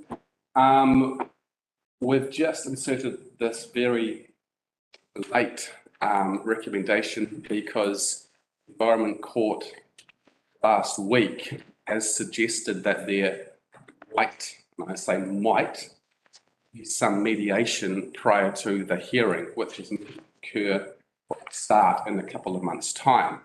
So hence staff think that it's prudent that we amend the recommendations to include this extra recommendation where should mediation occur, and I don't know how likely it is, but just should it occur, then staff be delegated authority to attend mediation on behalf of council, noting that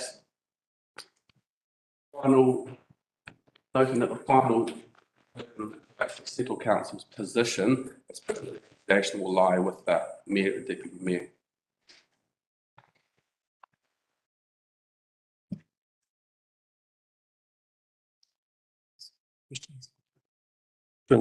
Councillor Paniora. So the question that I have is, my understanding, sorry, through the chair, was that we would support it and almost a principal approach to the Department of Conservation application. So my understanding based on that would be that we would support any approach that Department of Conservation has, and that we wouldn't effectively participate to the fullest extent that any other party would participate. Just noting the draw on resources would escalate to to a more onerous position than what we had initially agreed at the last meeting, because then we become fully immersed and involved in the application if we were to agree to these recommendations. So can I get some clarification on So, that? for the chair, short answer is yes. Staff reviewed all the appeals, the Pakiri applications, and noted that the Department of Conservation appeal was the best appeal for council to latch ourselves onto. Councillor Paniora, you are correct in that the Department of Conservation has expert legal team, expert ecological experts, stuff like that. And so we are essentially sitting behind the Department of Conservation and supporting their position. Council wrote important to be there, fronting up and representing the views of the community, but we are sitting in behind Department of Conservation, supporting their position. Yep. Councillor Vincent. Well, thank you, Mr. Mayor. Just clarify for my purposes, I'm just trying to visualise the scenario where, say yourself are sitting around the mediation table and it comes to a point where a decision needs to be made. Would it be sufficient, say, that then you would give these two a call or be on a conference call with them, talk it over, and then be able, still like in the currency of the meeting, that you could then get the okay to say yes on behalf of council? Yeah, so through a chair, that tends to happen during mediation. It tends to be quite nimble, and I've done that numerous times in the past. I've been in mediation and I've had to step out of the room, phone a friend, talk to the councillors who have authority to actually settle council's view, go away and Yeah, I'm perfectly happy with that. Thank you. Yeah. Further questions? I had a question, Mr. Mayor. I think I raised a hand. Can you see me? We can hear you. Okay, great. Through the chair. So I have this question. Whilst I agree with the stance we took in supporting the process, which was started in the last council, and I'm okay with the process, but I'm concerned about how far we would like to go, because we are not an active mediation party, while Mr. Gibson, Mr. Mayor can be part of the table, but I'm concerned about how far we would like to go in the process and how much money we would like to keep aside to save something which can be mediated anytime between the 2 or 3 interested parties. So that's my question. So far, how much we have spent in terms of legal expenses and how much we are going to spend or keep aside to spend for this issue, which is, I don't think we have any strong voice apart from being an interested party. Thank you, Michael. So through the chair, we have not engaged any legal expertise and we will not engage any legal expertise in this matter. Yeah, like as I mentioned earlier on, it's unlikely that mediation will occur. This is currently tracking towards a hearing.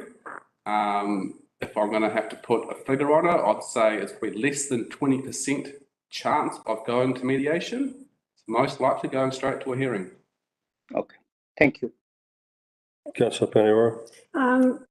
Supplementary question, Chair. So if we haven't engaged legal opinion or advice and we're not planning on, then how can we attend mediation on behalf of council and represent council's position during mediation when we ourselves don't have the proper legal advice?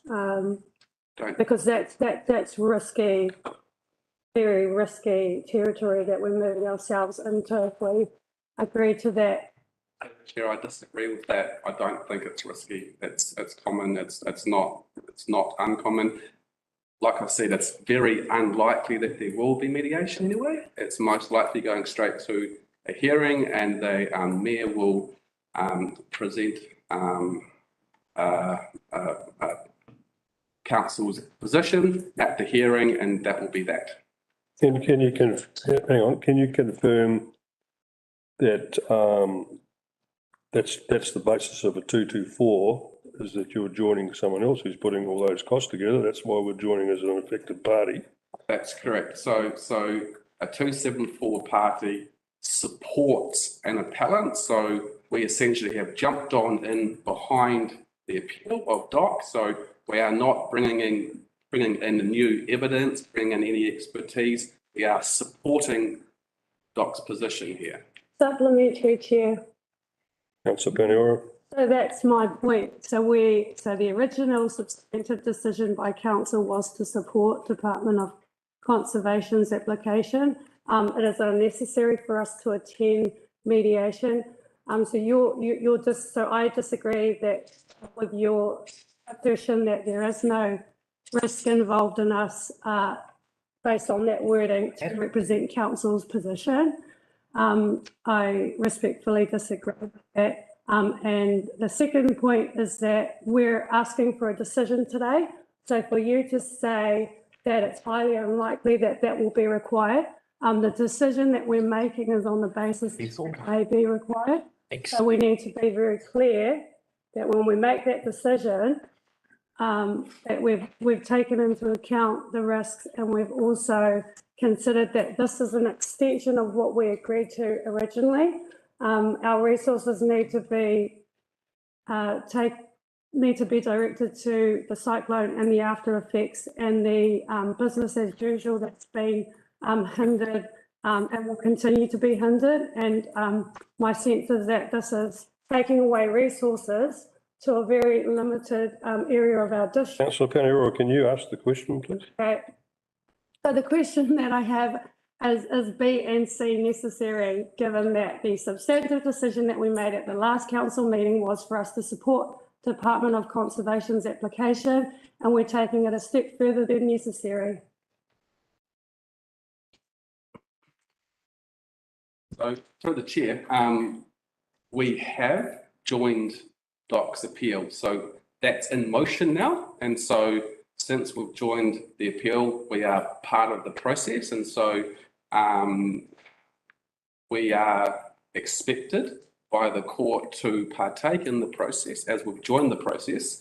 Therefore, should mediation occur, and it's unlikely to occur, but should mediation occur, we are expected to attend mediation. And then if and when a hearing occurs, the person who is delegated on behalf of council to attend the hearing should attend the hearing to represent council's views. Can I also ask you to clarify the fact that the Deputy Mayor and the Mayor are represented there, but we are not representing ourselves on our own. We have staff there as well in that process.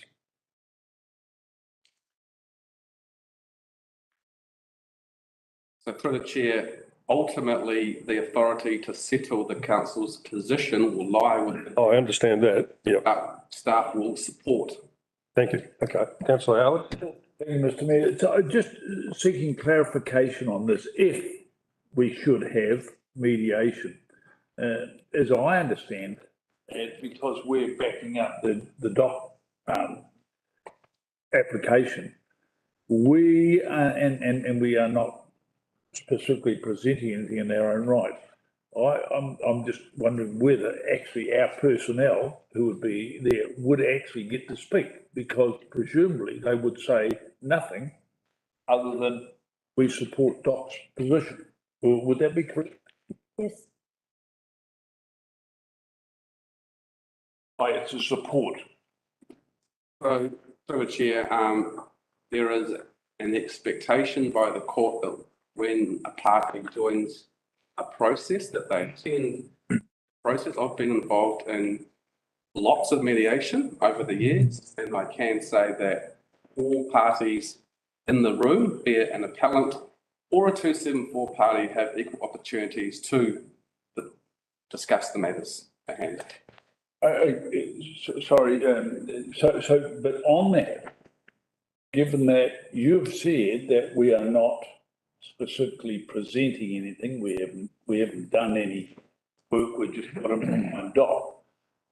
I'm presuming, I'm taking from that essentially Doc would be speaking on our behalf. Michael, would like to explain? Look, that's a good question, and again, questions, and through the chair,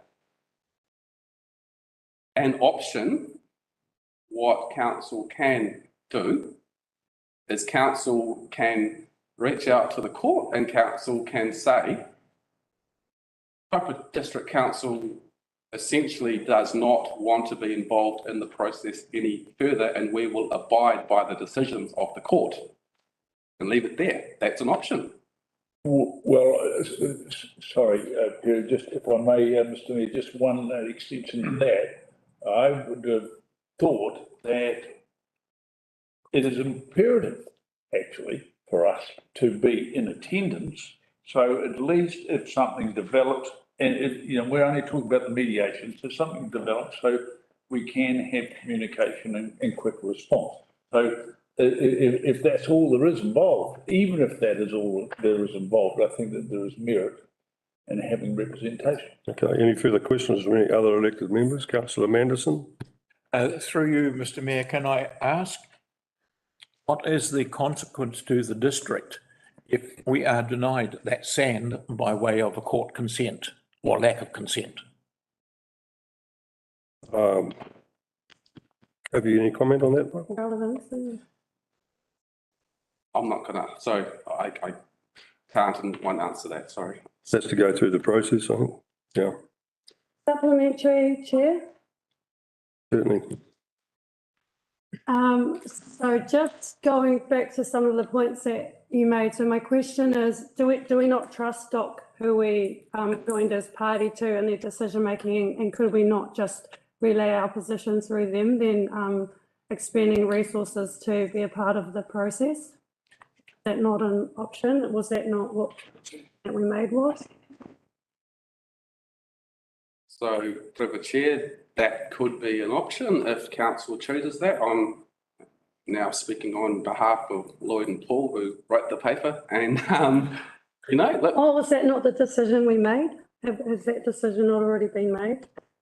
Okay, look, I think the questioning has pretty much been answered. Can we move forward? Any further questions from any other elected members? Councillor Manderson? Through you, Mr. Mayor, do I take it then that council's position on this is simply to oppose a decision? It hasn't considered the consequences to the community. I understand that council has actually prevented people on the west coast from mining onshore land. So I don't see that when we're only making presumptions of the environmental effect, however well informed, if we are depriving our source of sand for the community without reference to a replacement, is at least short-sighted. Thank you. So through the chair for clarification, Auckland Council granted the application for the midshore mining. Auckland Council, the Department of Conservation appealed that consent, have said no, we appeal it. We have jumped on in behind the Department of Conservation's appeal to the Auckland Council's decision to grant the. So can I ask that if that is over a different deposit of sand? So it's in the Pakiri embayment, which is out there. Is it the same area of sand? As what? As we're opposing? Look, that's almost another issue, I think, Councillor Manderson. Can we move on? Can I have a mover for this recommendation, please? I'm happy to be the mover of the motion as in terms of the recommendation that's stated. I'll second it. Councillor Vincent, thank you. Councillor Wilson-Collins, thank you. Any other elected members wish to speak? Mover might get a chance. Okay. Let's move into it. I think I raised that hand. Oh, I can't see you up there because the motion's up there. Sorry, Mr. Naya. Okay, that's all right. Thank you, Mr. Mayor. Thank you for accommodating me. I'm on my cell phone and my personal data is going through the roof. There's no Wi-Fi here, but just quickly, it's a statement. It's summarizing and coming back to effect how far we're gonna go on this while we support. Point of order, Mr. Mayor. Sorry. What's your point of order? My point of order is that you are required under standing orders to allow the mover and seconder to make their statements before other members make their statements. And I don't believe that Councillor Naya is the mover or the seconder. You're correct, Councillor Larson. I'm happy to take it after mover and seconder. Okay, Yeah. can we have the mover's statement, Councillor Vincent, please? Thank you, Mr. Mayor. Firstly, the history of this saga is that there was a strong feeling within the community in opposition to the future sand mining, given the geological situation where in effect, the tap has been turned off from the Waikato River and feeding the Kauraki Gulf and points further north. So it is a finite resource that we have there, and there are concerns that felt, particularly in the community, supported by the geological information that, if I understand it without being able to quote it, that has the potential to result in erosion of the spit, which actually protects Mangawhai from their events coming in from the east. So it has relevance to this district. And it happens that indeed the member for the Maori ward is part of her rohe is Mangawhai. So I thought that would be of interest. And I think it is important symbolically that the council is at the table in terms of this process. We did, as the body corporate of Kaipara District, lodge a submission opposing this application, or all three applications, as I recall. And it is a relatively minimalist, low-cost option to join as a Section 274 party, where the scope of input that we can provide is not what was in our submission so much as what was in DOC's submission. The staff have provided their assessment as to which was the most appropriate appealing party to piggyback on for us to provide that presence and provide reassurance to the local community that we are taking this seriously and we are taking their concerns to heart, and so that those hundreds of people that have assembled on the foreshore of Mangawhai with their symbolic SOS sign will feel endorsed for their activism. And so for me, I think it's the right balance is being struck in what's being recommended to us, in that it allows for for minimal expense and exposure of risk, that the council is seen to be there supporting the interests of local people in this. So that's what I want to say. Just in summary, the council lodged a submission opposing these applications. Therefore, it itself could have appealed against that decision. It chose not to, but rather took the option of becoming a Section 274 party. And we will be safe inside the scope of DOC's appeal in terms of exposure to any liability. And I have trust in the professional staff who will be representing council to best represent the council's interest, subject to the safety net, if you like, of having the mayor and deputy mayor on hand to sign off on any, if we get to a point of mediation, that the council's position can be verified through them. Thank you. Councillor Wilson-Collins. Thank you. Yeah, just thank you to Councillor Vincent for giving that background. It it's really important, I think, that we're seen to be standing up for this issue. It is a massive one for Mangawhai, and the people in Mangawhai have definitely made it known that they don't want this sand extraction to go ahead. I see this attachment to this appeal similar to what we did last term with the Dome Valley landfill, where we just are not in a position ourselves to make an appeal, provide technical expertise, but what we're doing is we're attaching ourselves to someone else, a reputable appeal that we can align with, where we can still have our voice heard on behalf of our constituents. So I'm in support of this motion as it stands, and yeah, rely on the process to see us through. Thanks. Any further statements? Councillor Lambeth. Yes, I support the statement notion as well. I have seen in real evidence of this happening down at Podu. It appears that we're the front line of the development from Auckland. For years, they mined sand at Podu and it's caused erosion from the inside of the peninsula, where that sand has had to go from that area to replace the holes that were there. So, yeah, it's, once again, we seem to be the front line for Auckland. I think it's very cheeky that they give resource consent right on the border to mill sand, so I'm in support of the. Councillor Nair. Thank you, Mr. Mayor. Just a short statement. I'm on board with the going ahead with caution that we should stop when it gets too muddy for us.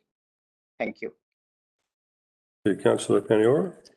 Thank you, Chair. I'd just like to make it very clear that I'm personally in opposition to the extraction, and my iwi is one of the parties to the extraction. So I want to put that on the table very, very clearly. Where I draw the line, unfortunately, is the balancing act between our resources that are already stretched to capacity with the events that have occurred.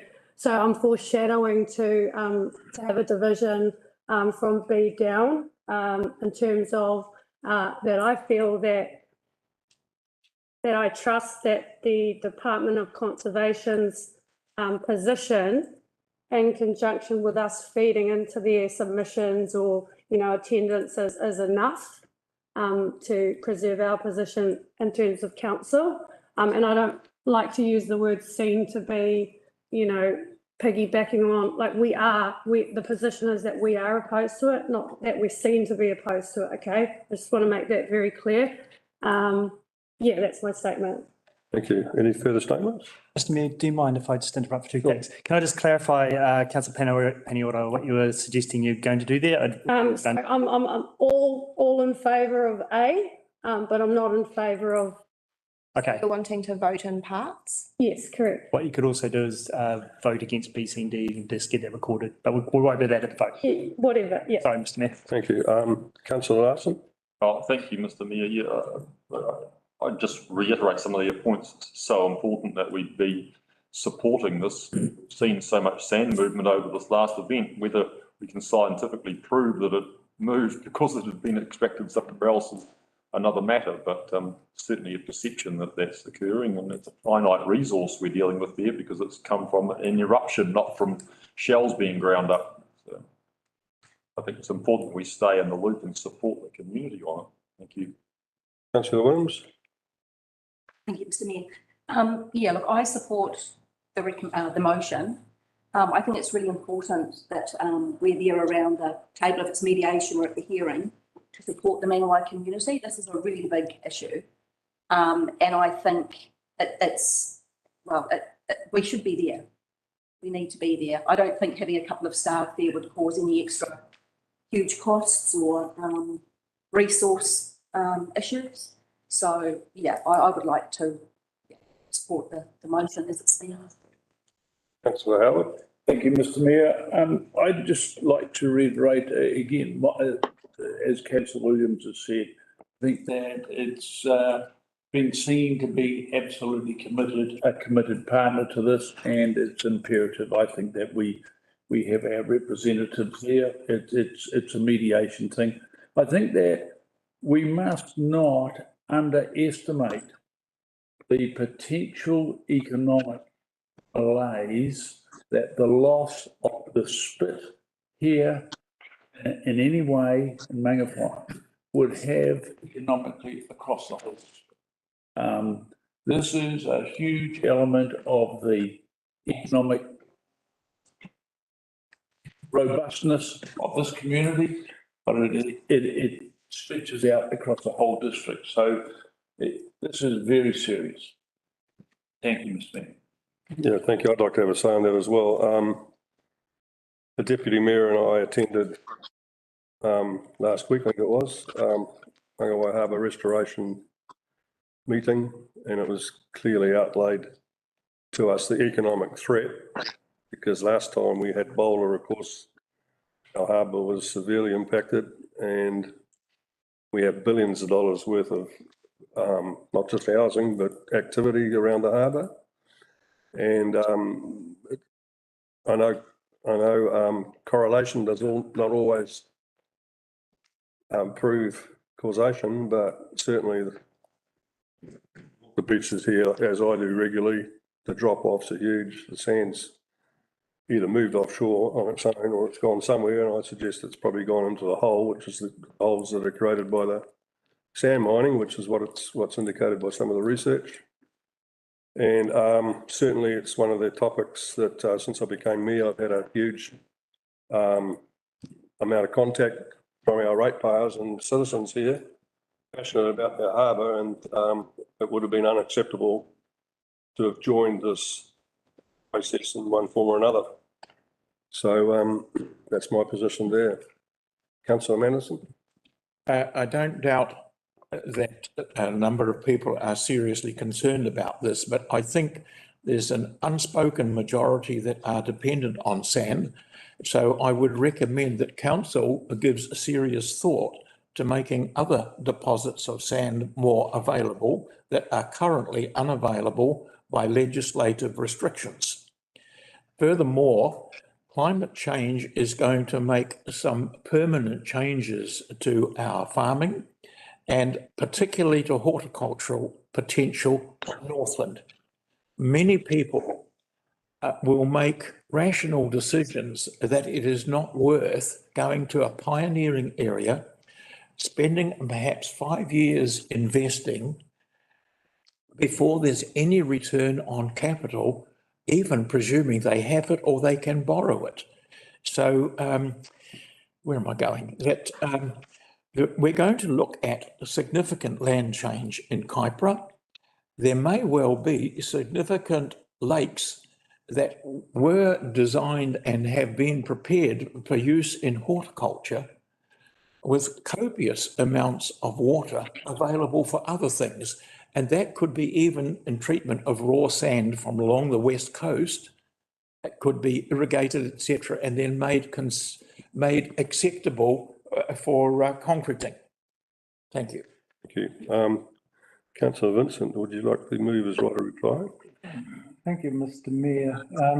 I don't have much to say other than that I'm just a bit excited that I might have had a motion I put forward actually going to be passed. Nothing further. I think I've said it already. Thank you. Any further, Councillor Wilson-Collins? Do you want to move? Okay, let's put it to the vote. Sorry, I think I haven't made a statement yet. I am, my apologies. No, yes. For you, Mr. Mayor, Councillor Nair, you have, it was a very brief 10-second statement, but you did make a statement. Oh, you have, okay. So look, let's put it to the vote. Actually, just as a question, as a matter of process, Mr. Mayor, I think the prospect of considering each paragraph in one at a time was canvassed earlier in the discussion from Councillor Paniora. And so perhaps we could do that.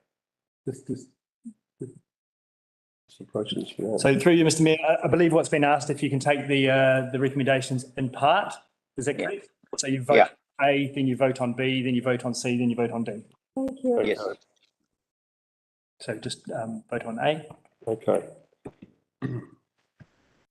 All those in favour of A, raise your hand and say aye. Aye. Aye. All those against? Carried. All those in favour of item B, raise your hand and say aye. Aye. Those against? Against. Me, against. Call a division on that, Mr. Mayor. Okay. Right. Okay, so a division on point B of the recommendation. Councillor Howard. Aye. Councillor Lambeth. Aye. Councillor Larson. For. Councillor Manderson. For. Councillor Nair. Against. Councillor Paniora. Against. Councillor Vincent. For. Councillor Williams. For. Councillor Wilson Collins. For. And your worship. 4. The ayes have it. The is carried. Okay, let's move to item C. All those in favour, raise their hand and say aye. Aye. Against? Against. Division, please. Once again, like a division, please. Awesome. The division on point C. Councillor Howard. For.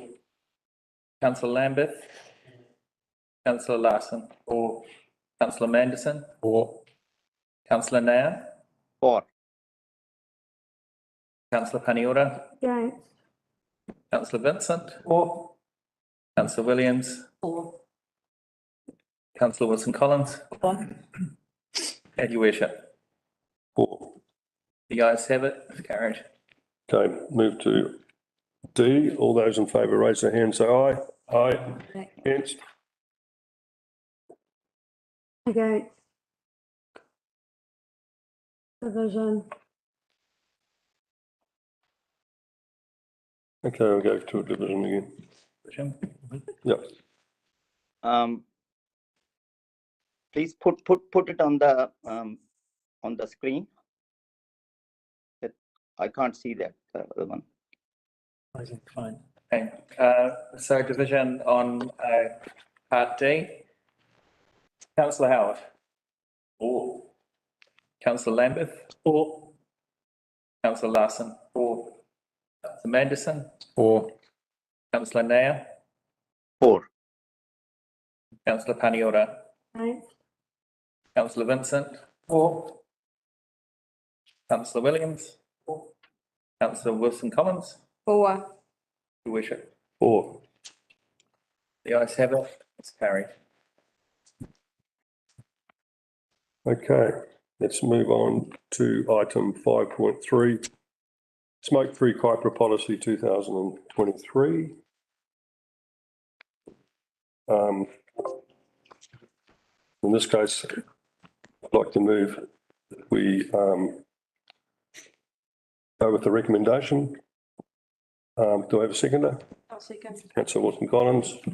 Point of order, Mr. Mayor, in terms of standing orders or our approach to dealing with matters, we had previously agreed that we would have the opportunity for questions first before we formally consider a motion.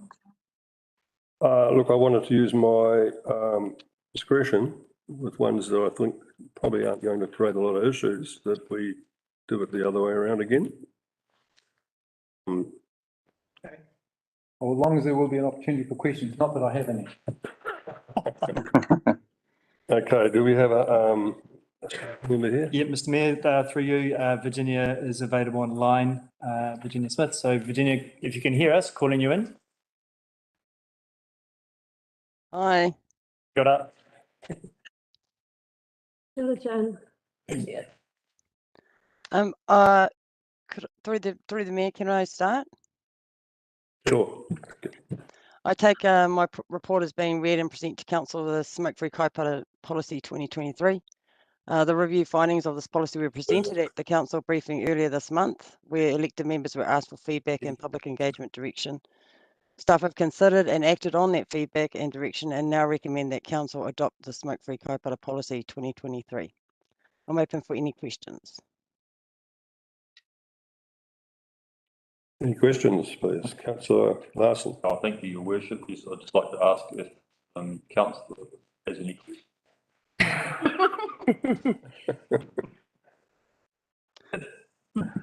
Questions, Your Honour? Okay, any further questions? Movers right to reply. Mayor Jepson, sorry. Yeah, no, it's pretty straightforward, isn't it? Councillor Wilson-Collins. I'm having a great day. Enjoying yourself, yeah. Yeah, I am. No, just thank you to Virginia and the staff for, pushing this through. It is very straightforward because I think we said everything at the briefing and now it's come through for a decision, so good. Councillor Paniora. Well, I just wanted to say that there's not often times that there's a no-brainer decision to be made. Took all the mahi that you've done, Jins, and your team on this. It's good to also see council taking a lead and taking a stand on things where it's appropriate and where we have the capacity to do that. So I'm all for this decision for our community and for our tamariki and our mokopuna. Kia ora. Thank you. So we put this to the vote. Oh, Ash got his hand up. Sorry. So, thank you, Mr. Mayor. It's just that my hand is very small on the screen anyway. But I'm all for it. And I'm just suggesting we should keep it alive and maybe move a step further from smoke-free to other drugs as well. But I fully support it. Thank you. Thank you. Any further? Councillor Howard.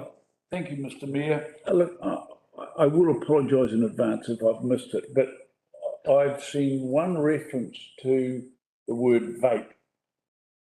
And I'm just wondering whether, for clarity, we have any plans or we have any inclusion in here of vaping controls, you know, on well, it's vaping.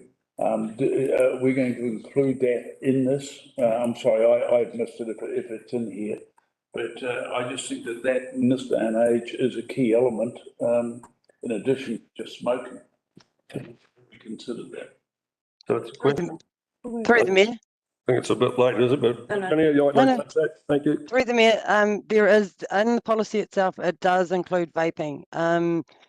As I said in the briefing, this is a voluntary council policy, and it's just there to provide education to our public and things like that. There is an item coming up regarding the regulation of vaping and smoked tobacco products. I think that's due to use next month. So, Virginia. Thank you. Good.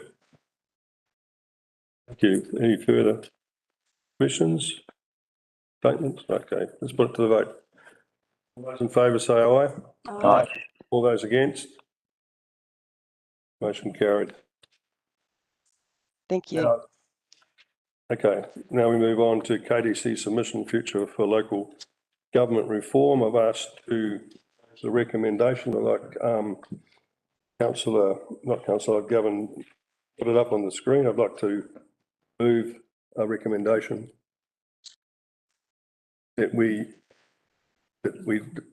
Kaipara District Council does not approve the council submission on the draft report and proposed recommendations of the future of local government. Form does not provide a submission on the future for local government. Have I got a seconder? Councillor Larson. Thank you. So we have the report presented to us by. Through you, Mr. Mayor, given the change to the recommendation, there's no point our staff reporting on this. Is there? Okay. Because you're actually, if you pass this, agreeing to. Yes, it's not part. Yeah, correct. So I'll ask Hattie to stand down. Thank you. Okay, what do we move to? Second question instead. Okay, let's move to questions. Okay. Councillor Wilson-Collins. I'm just querying why the change. Because we've had such tough times in the last week or two, I think it's provided limited opportunity for feedback. And due to the extraordinary circumstances, I don't believe that we're ready to submit any form of submission. The question, when was the feedback due sent in?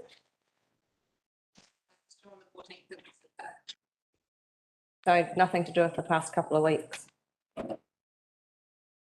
Good. The feedback closed. So sorry, could you answer me again why the change of direction? I don't believe it serves our purposes to impose some of the recommendations in the report. Particularly, members should have to undergo training of any sort. I think it's an imposition on our members. I don't believe we need a robust nationwide code of conduct incorporated into processes in particular. And I'm not in support of STV as a preference consistently used across the country, which is what this report says. I wasn't happy with the STV system when I stood for council, and I don't think that's been explored enough by our council. Question. Okay. Question? Is it not a decision made based on you representing a community and not your personal preferences and views? Is it not a decision? One of the examples that you've given is how you personally didn't like the STV system when you ran. So decisions like this that affect the community should be based on the ratepayers and the citizens that we represent and not your personal views.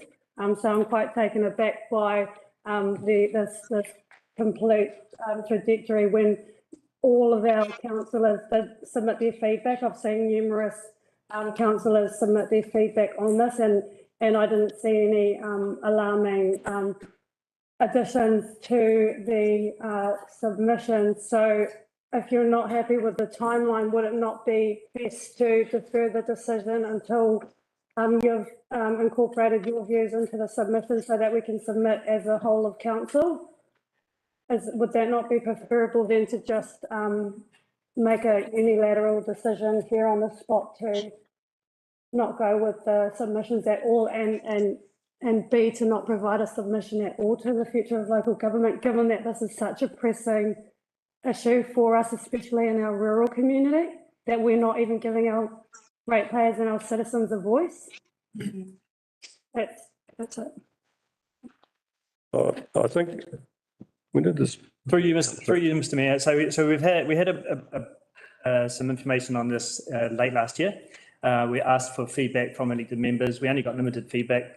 Of course, the December period, the new council, difficult for everybody, I understand.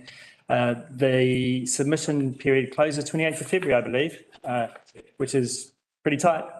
So I think realistically, there is no opportunity to get another submission in front of council in that time and get that agreed prior to submission period closing. What I would say is, please do not forget that individually, you have every right and the ability to submit on this Future for Local Government report as well in your individual private capacity. So just want to provide that opportunity for you. So. But when did this report, was somebody put in the agenda at this time? Did we have options prior? So it was sent out via email. We agreed the process late last year. So it's sent out to elected members to provide feedback so that we could inform this report on this agenda. So, and the feedback closed 14th of December last year, I'm thinking, so I'm looking at Haley's. And I believe we got responses from 2 elected members in their feedback. So recognising a busy time of the year and obviously new to the role, difficult to grasp that technical need to do so. So we informed the submission based on those responses. When was this draft report submitted? This report in here. So staff have been working on that in January, February, after we got the feedback, once they came back from well, that's the problem I have, is timing of absorbing that report and dealing with it. Councillor Larson? Thank you, Your Worship. I suspect the question you're trying to ask the Chief Executive is, when did you receive the draft submission, not the draft report? Is that what you're trying to ask? And if so, what is the answer to that? Through you, Mr. Mayor. So we've been crafting the submission over the last couple of weeks based on the feedback. And so the submission, the draft submission with the agenda? Yes. It's Thursday, is that correct? Yeah. So that is more to what my point was, not so much the earlier process, but the fact that this has landed on our desk during this time. Mm. And I don't think we've had an opportunity to absorb it correctly and to vote on it.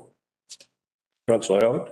Thank you, Mr. Mayor. I would like to acknowledge the work that has undoubtedly gone into this by Hayley and other staff. You know, wading through the voluminous number of pages in the original government document, that was a huge job, so acknowledge there. To me, the big issue in participation in this, in a submission, actually comes back to central government, and much and all is that I'd always be in favour of council on having our voice.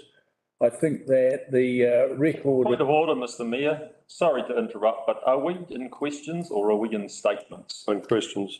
Oh, sorry. I withdraw. Thank you. Councillor Manderson. Thank you. Through you, Mr. Mayor. Did this come from Parliament, appropriately passed by Parliament, or did it come from government?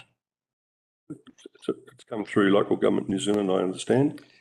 Through you, Mr. Mayor. So the Future for Local Government program is government driven. There was a reflection after the Three Waters reforms, the RMA reforms, all the other reforms that effectively are reforming local government at the same time. So there was pressure put on the government maybe 2 years ago to recognise that Future for Local Government is there. They set up a panel to do that work and they've reported back twice. They've got one report to come back in September, and this is the submission on that process. So it's a government-led initiative. Thank you. Any further questions? Me here again. Councillor Nair. Thank you, Mr. Mayor. Thank you for the opportunity. So I have two questions. One is, so are we passing the deadline in a few days, or what is it?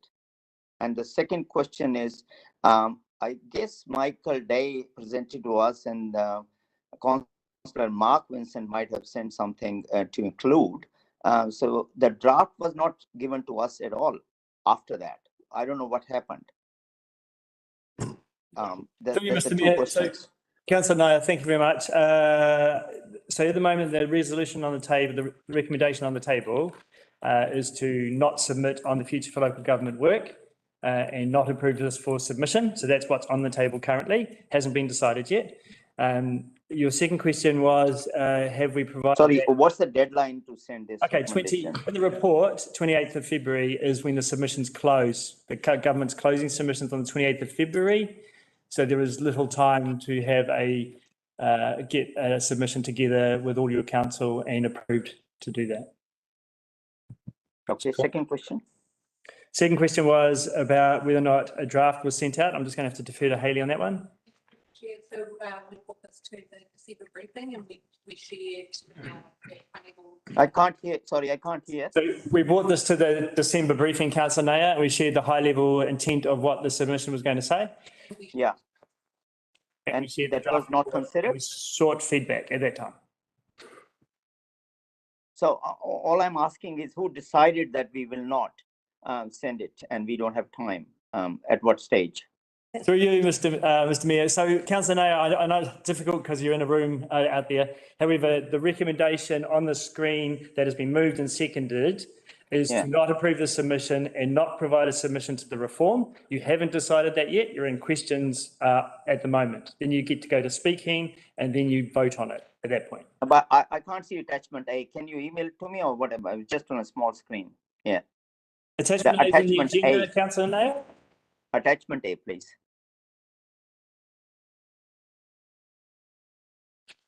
Move to speak. Okay. You're the mover? The mover. Yeah, look, I'm not satisfied with what I've read here. I know there's been work going into this, but receiving this draft submission, I see a lot that I'm not happy with. I'd rather not have a submission at all. Seconder? Second that. No, sorry, seconders. I still have a question. You have a question, sir? Okay. It's just, I'd be really disappointed if, you know, we weren't able to exercise some leadership for our communities in putting something in. But I just wonder if trying to find some middle ground here, whether we at least, given recent events, request the government, it's like they are pulling the handbrake on a few jobs, whether we would request some more time to consider this matter more fully, given its implications for the future of local government. So that I'm just putting that forward as a proposition, which you may want to consider in terms of whether that would, if you think that has merit, you know, someone might propose an amendment to your motion. I'm happy to propose the amendment through the chair. I did put that as a question, so I'd be interested in feedback from you, Mr. Mayor, as the mover of the motion. So C, you would seek to have an extension to submit. To seek from government? Yes. An extension of time. Give us another month. They agreed. If they, well, that's, goes by the way. Need to remove B though. Yeah, you just not have B in there. So I mean, we're just, I guess, workshopping this a little bit. It's a little different with having a complete replacement of a recommendation. So we're unprepared for this motion, which has sort of come out of the blue. So I'm just trying to find a bit of space for people to breathe and think, and maybe come up with an option which we could all support.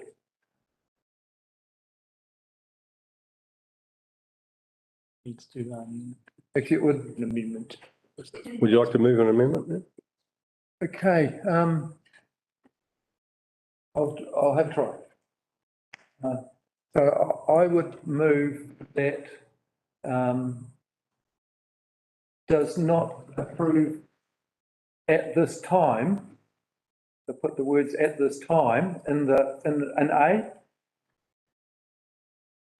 Yeah. Sorry, through you, Mr. Mayor, can I just help out a wee bit here? Yeah, sure. So I don't think we need to do that for A. You could leave A as is. Okay. I think you could delete B if I'm hearing you right, Councillor Vincent, so bear with me for a second.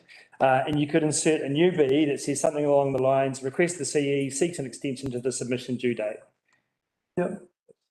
And perhaps we might even suggest a date, like as in like defer it by a month or like to the 28th of March. Yeah. We're working on this together, but that's I'm not too sure what's the first decision to 28 March. Just so you know, that I think it's the 7th of June that the review panel or the local government panel that are reviewing the future of local government will be presenting to government. And so I think that by the end of March, probably be, I don't think we'll have an option to extend that. But that date may well be shifted in light of other events. Yeah. Just so I think we might use the, or could we add in light of recent extraordinary events? I mean, so that we are actually explaining the basis for this change. Okay. Yeah. Councillor Larson? So I have a lot of sympathy for Alana sitting here trying to take transcripts. Frankly, you're all being rude to her because you're not telling her what you're moving. So would you give her at dictation speed? May I ask what you would like the motion to be? What it on the screen. What it is now. Yeah. Up there. Okay. That's because that's a new motion. Oh, no, sorry, that can't be right. No, CE to ask. To seek deferment. Sorry to jump in here. We just need to make sure we get catching the intent of what you're saying, councillor Vincent. And so you're actually asking the CE to request an extension. Yes. And then. And bring it back to the council. Commission deadline. In March if it's Yeah. approved. So hinges on the approval of the extension. The 28th of March for submission. To seek an extension actually, rather than requests. Yeah. To seek an extension to 28th of March as a result of recent extraordinary events. The extension of the deadline for submissions.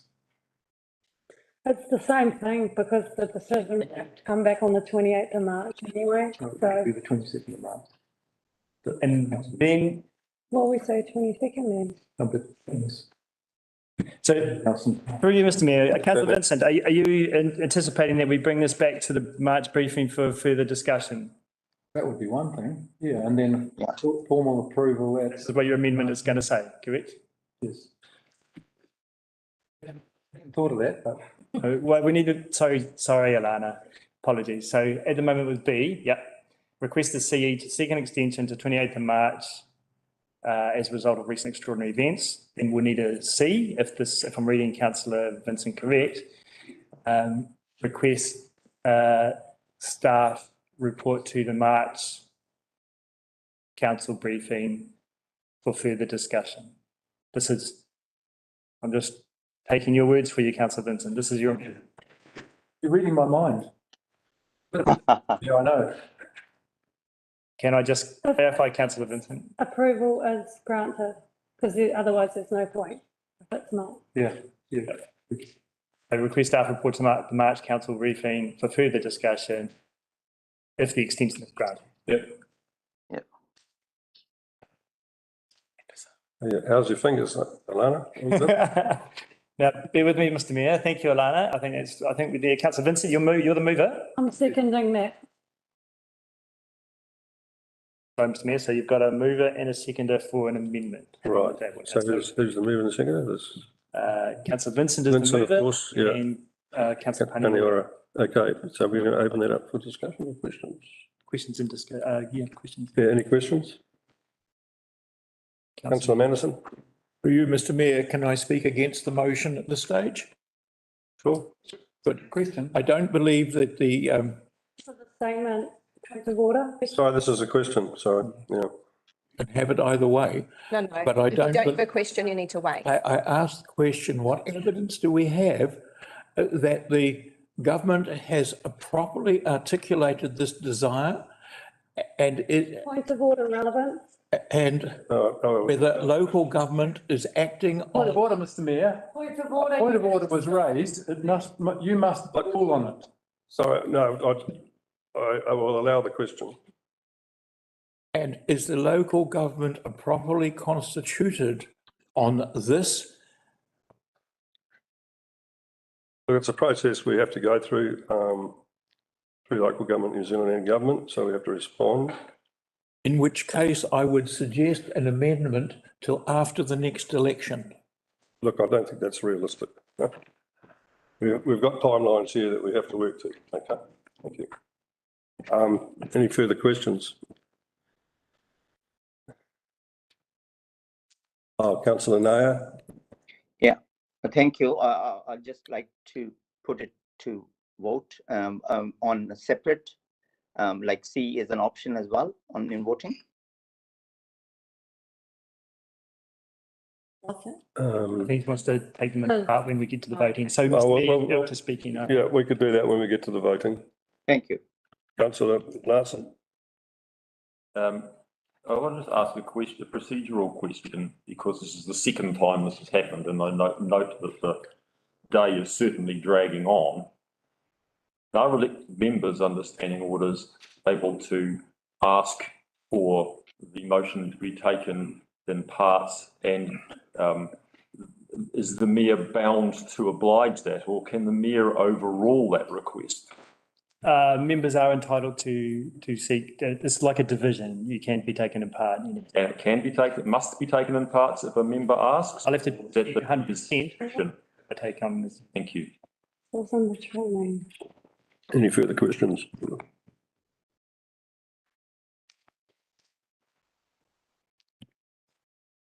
Move the statement. Councillor Vincent. This amendment was generated by a wish to see if we could find some common ground that wasn't scorched earth policy and not providing any submission at all. I think that there is justification with everything else that's been going on, quite apart from the government's legislative program, to seek some more time. And if it means that the Future Local Government Commission reports back a month later, well, that I think would be a relatively minor consequence of allowing a little more time. And perhaps it would be within the scope of our CE's purview in terms of his network of contacts to seek that there might be other councils wanting the same thing too, to add more weight, or support from Local Government New Zealand to add more weight to our request as well. Not that I want to amend the motion any further, but yeah, there are avenues there maybe to, rather than us just being a voice in the wilderness, we could get some more time and come up with a submission which is really meaningful and useful for the future of the sort of thing that we do. Thank you. Second statement, Councillor Paniora. Thank you, Mayor. Firstly, I'm very disappointed that we haven't been able to take a leadership approach today to submitting, the myriad of reforms that are going through at the moment. This is one of the key reasons why we're here, to represent our community. I'm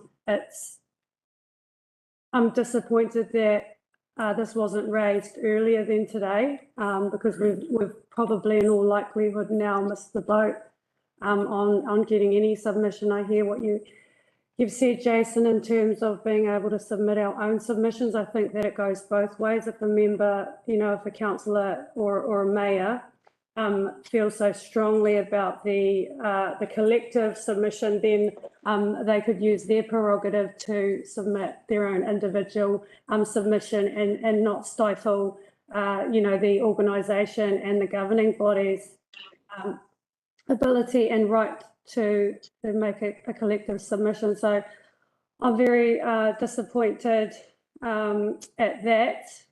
And secondly, speaking to the motion that we have before us, I take it that if we are granted an extension, that we're going to come to the same conclusion. It sounds like most of the submissions are not jiving with the mayor's preferences. So I don't know how much benefit that will be to defer the substantive decision anyway. So I will be submitting individually, and it will have a lot of the recommendations that council has proposed in my own individual submission. And I would hope that moving forward we can adopt a better process than than coming to the decision-making table and making it known after all the work that our staff have put into this, and that we elected members who have read it and have submitted our feedback on, their time hasn't been wasted. Otherwise, if this is the process that we follow and adopt moving forward, we're not going to get any of these submissions through to central government. I was at our induction the first day that we all, some of us met each other, and we were given presentations on the deadlines and the times that we had, and that we had lengthy discussions about that. And so to sit here today and say that we didn't know that these were coming, or that we didn't have time, is just a cop out, really. That's my statement. I'll leave it at that. Thank you. Any other Members wish to speak, make a statement. Um, Councillor Aaron Wilson-Collins. Ash can go first. Oh, Ash, you can go first. Thank you. Okay, thank you, Mr. Mayor. Now I have to refresh my standing orders, but I was just suggest as a statement. I do not. We have been asked to vote on does not approve the council submission, which is a work in progress. So I guess it was premature. If I am given to change the motion, take off A at all, because we are not deciding on whether we approve or not approve, because it's work in progress. That's my statement. And I would suggest we just ask for extension and vote on that. Thank you.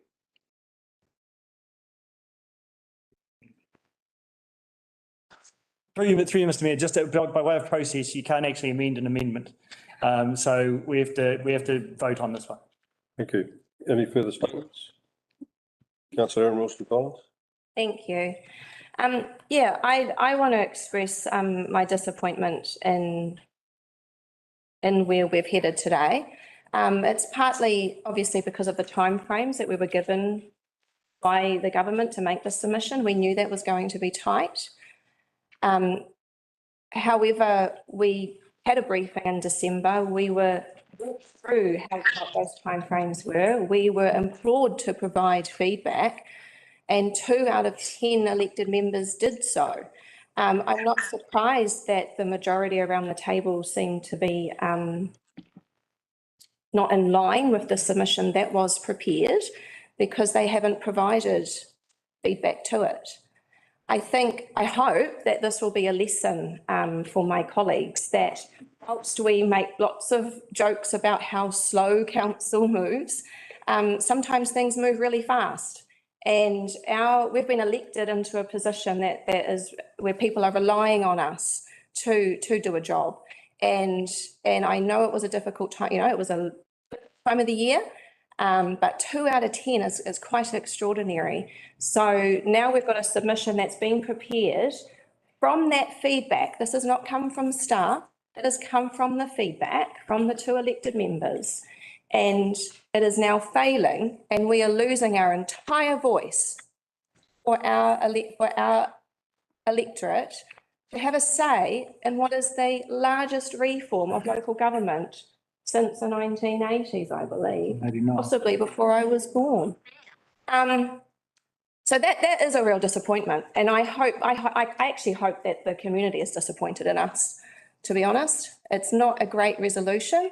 I thank Councillor Vincent for moving the amendment, and hopefully government will be amenable and possibly grant us an extension so that the whole of council can actually input into the submission, and we can come to some common ground, because we do have common ground that needs to be reached. But the fact of the matter is that there was such little feedback from the elected members. This is what's come out of it.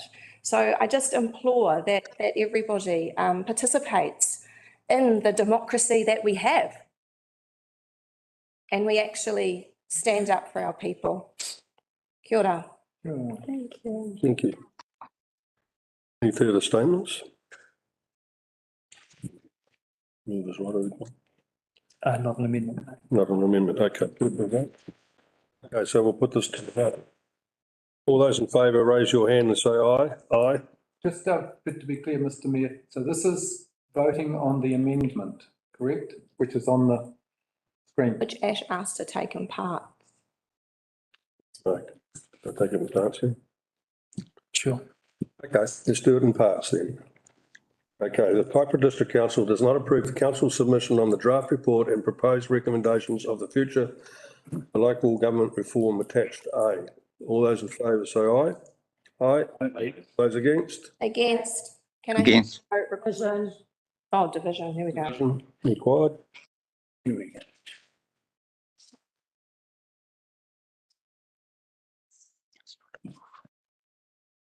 Oh, Paniorder.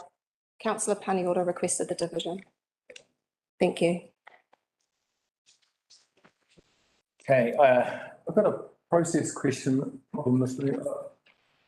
I have this was part of my amendment, which I would support it in the whole. I don't support that paragraph. So I seek some guidance on how. It'll still pass. Councillor Larson? So I just wonder procedurally whether we need some clarification around the point I raised earlier about taking and or getting into a convolution whereby there's a question from the mover about whether things are or aren't taken in parts and whether they are it's reliant on him. I don't know where we're going with this. I see Mr. Marris. Up on the vote anyway. Well, let's Yeah, through you, Mr. respond to Mayor. So look, I've been trying to find the exact place in standing orders and I have failed to do so. I do know you have the ability to take it apart and my suggestion is that you do take it apart. For now, I'll get a more definitive answer once I can. And can I just say you have started the division for the vote, so perhaps suggest that you continue. Okay, and let's continue. This is for A. Mr. Dawson. By division. Councillor Howard. For. Councillor Lambeth. For. Councillor Larson. For. Councillor Manderson. For. Councillor Nair. For. Councillor Paniora. Against. Councillor Vincent. I've got to vote for because it's my motion. Have to. You don't have to. Williams. Councillor Wilson Collins. Against. Your worship. For. The ayes have it. A is carried. Okay, let's move to B. Over the CE seeking extension to the 28th of March 2023 as a result of recent extraordinary events. All those who raise their hands and say aye. Aye. Aye. Aye. Aye.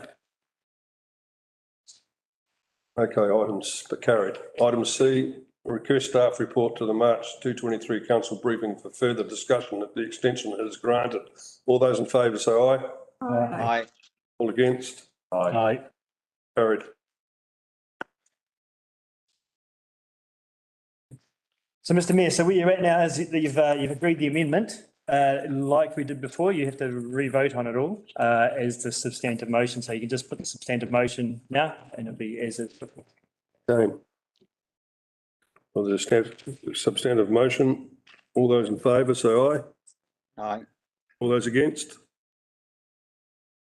Carried. Move on? Yep. Okay. Let's just ask you, would you like a break or do we push through? Break. Let's get a, Sorry? let's get a couple of road closures out of the way. Okay, let's get them out. Get some more. 5.4, temporary road closures. All right. Let's go to that. Now, I'm going to move that we, the recommendation. Sorry, we've got a. There's been some changes too. Oh, there's been some. Okay, I can't do that then. Okay. Okay, well, let's go to the reporting staff first. Thank you. Sure. Through your worship, yeah, this was an application that put in from the event organisers for the triathlon over at the Kiwi Lakes. We've recently just had information come through that they've changed their course and their activities, so they do no longer require the road closure. So so they've taken the race off the road and just using a part of the shoulder. So the recommendation obviously no longer needs to stand, and there's no requirement now for a road closure. And obviously we had the agenda prepared before and in the system well before that came through from the event organizer. So there's no need for this road closure anymore. Okay, through you, Mr. Mayor, if you don't mind, just so we can fast forward this on. So therefore, this item is not required, is what I'm hearing. So I'll withdraw it under standing orders. The CE has the ability to do that. Consider it withdrawn. Let's move on. 5.6, temporary road closure at Acadia Rd. Okay. Again, this is another an event, obviously, that's a yearly event or annual event that we run or the organisers run. There is obviously, as I said in the report, was done probably prior before Cyclone Gabriel came along and gave us some issues. So there is obviously an element of possible risk with this report and approving it. So it's trying to amend the recommendation or allow council to, I suppose, the information to make an informed decision. We've got a minor slip at the start of the road closure, which is outside the rally area, that we're aware of. We haven't done a full detailed analysis of Acadia Road to understand it. I think we've done sort of a general high level, and I think the guys are out today doing a bit more detailed inspection on that road, our roading inspectors.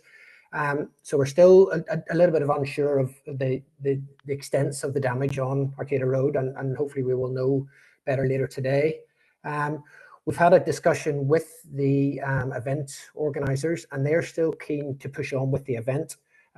They've had a look at the slip at the start, and their event is outside of that area of that where that slip is, and they can just negotiate that, and there's no issues with that, and that's fine.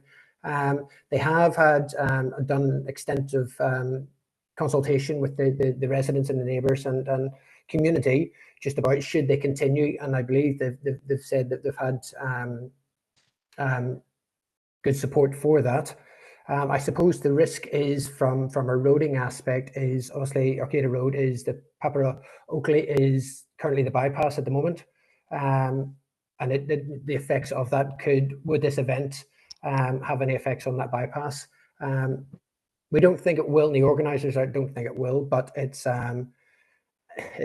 hard to say that. I suppose and it might just be more of a reputational risk for council rather than an actual impact on the bypass, which it seems to be. So it's just knowing that information, and I suppose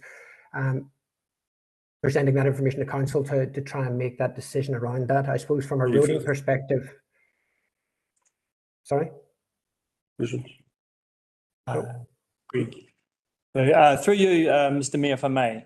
So, Greg, are you saying that you're comfortable with the recommendations as they're written, or are you saying you would prefer that the NTA have the ability to assess the road condition and say no subsequent to the approval? Yeah, I think I'd be more comfortable if we could have that detailed inspection of the route completed. And I know the organisers done that, but we'd like our roading inspectors to do that. So the recommendation would be changed to say.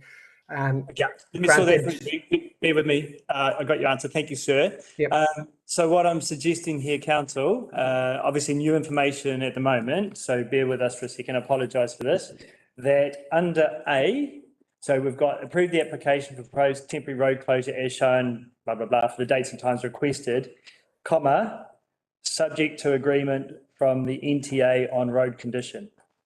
So what that means, therefore, is that you're approving the road closure as it stands, but NTA then have the ability to assess the road and allow or not allow it. Councillor Vincent. Thank you, Mr. Mayor. Given that we're not dealing with a motion at this point, I'm just suggesting some other words could be added. I'm very happy with what the CE suggested.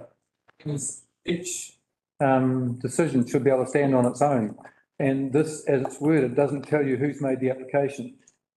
And perhaps an idea of whereabouts too would be good. So in terms of the application by the Hibiscus Coast Motor Club or whatever it is, for proposed temporary road closure at Acadia Road as shown in the trip. I think that would then be more self-evident as to what it relates to. Just reading the minutes. There is an attachment there. I realise there's an attachment, yeah. But I think we can stop that wording. Yeah, so we'll do that. It's fine. Thank you, Councillor Vincent. So, Mr. Mayor, if the council's happy with that and Greg, you're happy with that change, then we'll need a mover and a seconder if you are all okay. I'll move a motion. Thank you, Councillor Paniora. I'll second it. Ash. Yep.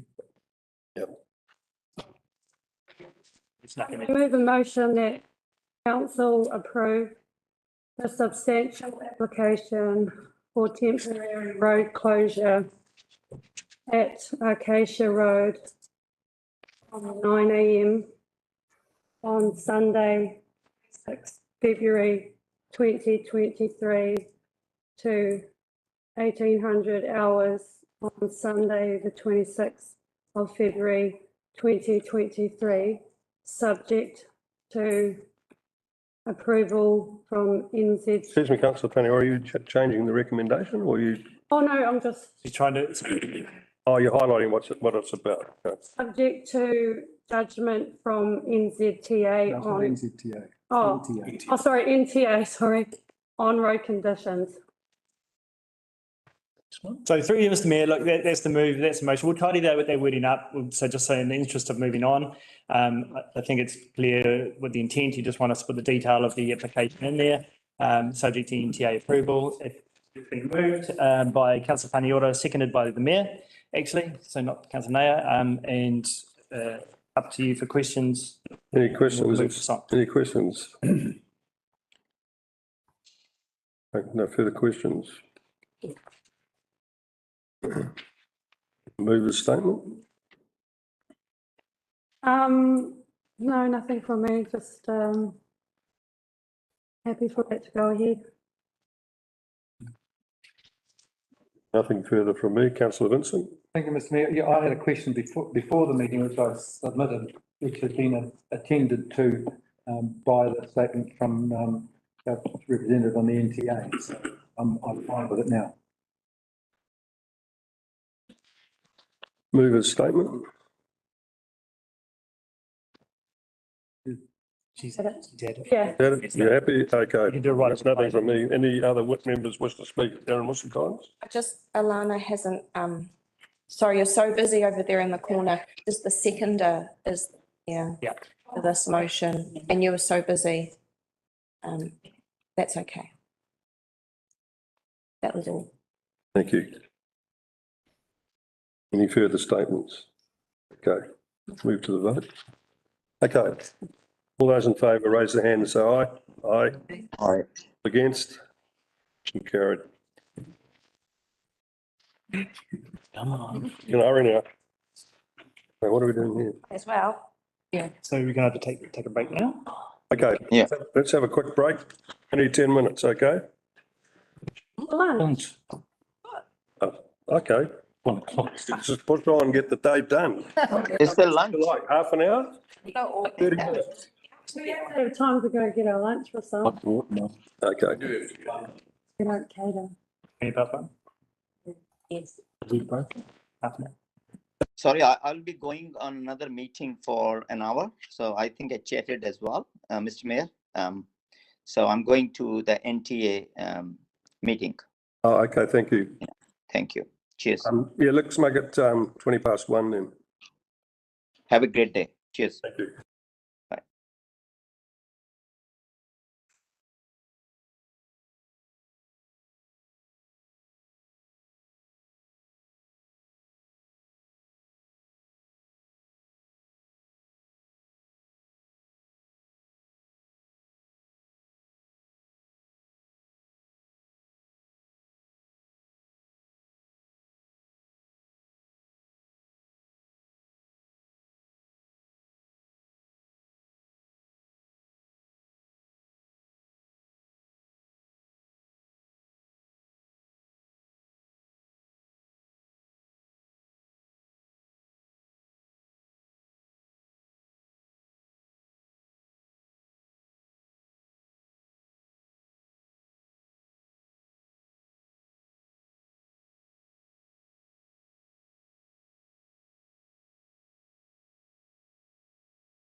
All right. Reconvene our meeting today, and we move to 6.1 on the agenda, which is externally funded projects update. This will be presented in person by Anna Nama. Thank you. Thank you, Mr. Mayor. I've also got a staff member online, so I'll join when the respective reports come up. So I'll take the report as read, but might just provide a little bit of a brief overview on the externally funded projects process. So government, since 2019, funds various forms, and as you can see, there are 5 areas that they provide funding for. The Kaipara District Council has been quite proactive in working with the Ministry of Business and Innovation and Employment on opportunities for funding, and as a result of that, we have been successful in securing funds for 6 projects that are in either design or construction, and a further 4 projects that are in flight, in planning flight. We've also received $16.1 million as part of Better Off funding package, and as we get more definition around that, we'll be bringing more clarity in terms of what that money is going to be used for. Early indications it will be a community facility both in Mangawhai and Araroa. So we'll now go to each update, and I'd just like to change the order around a bit and get Tim in to talk about the Mangawhai Shared Park. And we'll also answer some of the questions that were raised over the last days. Any questions on the Mangawhai? Yeah, how's progress going? Tim, you there? Yes, kia ora, guys. Look, we are actually on track in terms of program, but visually it doesn't seem like we're progressing. But you're going to start seeing a lot more work happening from now on. Actually, they're starting their filing today, and the program is on track. Tim, Councillor Howard. Thank you, Tim. Can you please clarify on the shared path? We're just getting through some noise here. Where are we at with the crossing as it comes up out of the park in the vicinity of the club car park? Are we going down the road? Do we have a decision on where that crossing will be? We do have a preliminary design that shows it going across in the close vicinity to the information centre. At the brow of the hill, it has been assessed as being safe because there was concerns about that. Well, so we do have a design for that location. I'm sorry, I have to say, as I spoke to you originally, I think that if you're going to put it across there, you are signing a death warrant for somebody. It is such a dangerous place on the brow of the hill where you're coming around from the south. It just belittles me that decision is made. We can relook at that. Yeah, look, we can look at that. We do engage the appropriate safety people to do these assessments with sight lines and things. We did have concerns, but they've come back with assurances that it can be done and achieve the required sight lines to make sure it is safe and satisfy all the standards. Well, so, all I could add is that there's not one person that I've spoken to specifically about that, and I've been involved in it for a while, but not one person that could see that is a safe outcome. Councillor Larson. Thank you, Your Worship. I just want to clarify what Councillor Howard is speaking to. The point, are you talking about the crossing point? What location? Yeah, just over here, just here. Just over here. So we're talking about the path going up, heading towards the heads on the right-hand side, and then crossing at this corner. Up on the left, it goes across the road, it's down on the right-hand side, going down. Which path is that? It is I'll just clarify for you, Councillor Larson. This is the connection to the community park, which is a path. Shared path will still continue to be alongside the road and will be concrete, and that comes up past the ITM and past Moy Point Road and the next stages. So this is a connection to the community park shared path, and also a connection to the Bowls Club and the hub. Oh, okay, thank you. So it's a connection for the gravel path to connect with the concrete path, but the concrete path will go all of the way on the eastern side, on the right-hand side, heading towards the heads until it gets to Wood Street. Is that correct? Correct. Okay. Correct. Thank you. I do remember this conversation previously, but the secondary gravel path perhaps didn't come into that conversation. We were actively trying to avoid a crossing at this corner with the concrete path. Thank you. And can you also cover off the worm issue that Councillor Williams raised, please? Look, in terms of the so the questions raised were the treatment that we're proposing for the bridge piles and a couple of extra piles will address the concerns about the teredo worm. And we had this is the most cost-effective way to address the issues with the teredo worm. Okay, and so it should mitigate it, the longevity of the project. I'm just a bit concerned that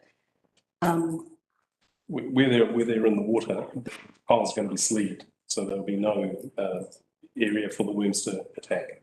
Okay. Just to clarify, that's when they're permanently in the water. There are aspects of the boardwalk. There are actually 200 piles for the boardwalk, and but the for a lot of the time they're out of the water in the dry, and it's only at the high tide that just a small bit in the base is covered.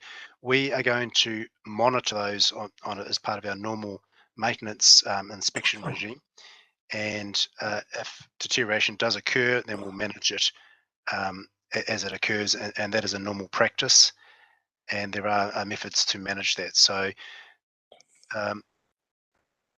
yes, hopefully that clarifies that. Can I ask a question there? I see up at Turakaka Marina, they've replaced a lot of their posts, poles, presumably because of that worm, and they've sleeved them making plastic, and then they pour concrete between the plastic and the pole. Is that too expensive to do early on here rather than monitor and mitigate when you have to? Good question.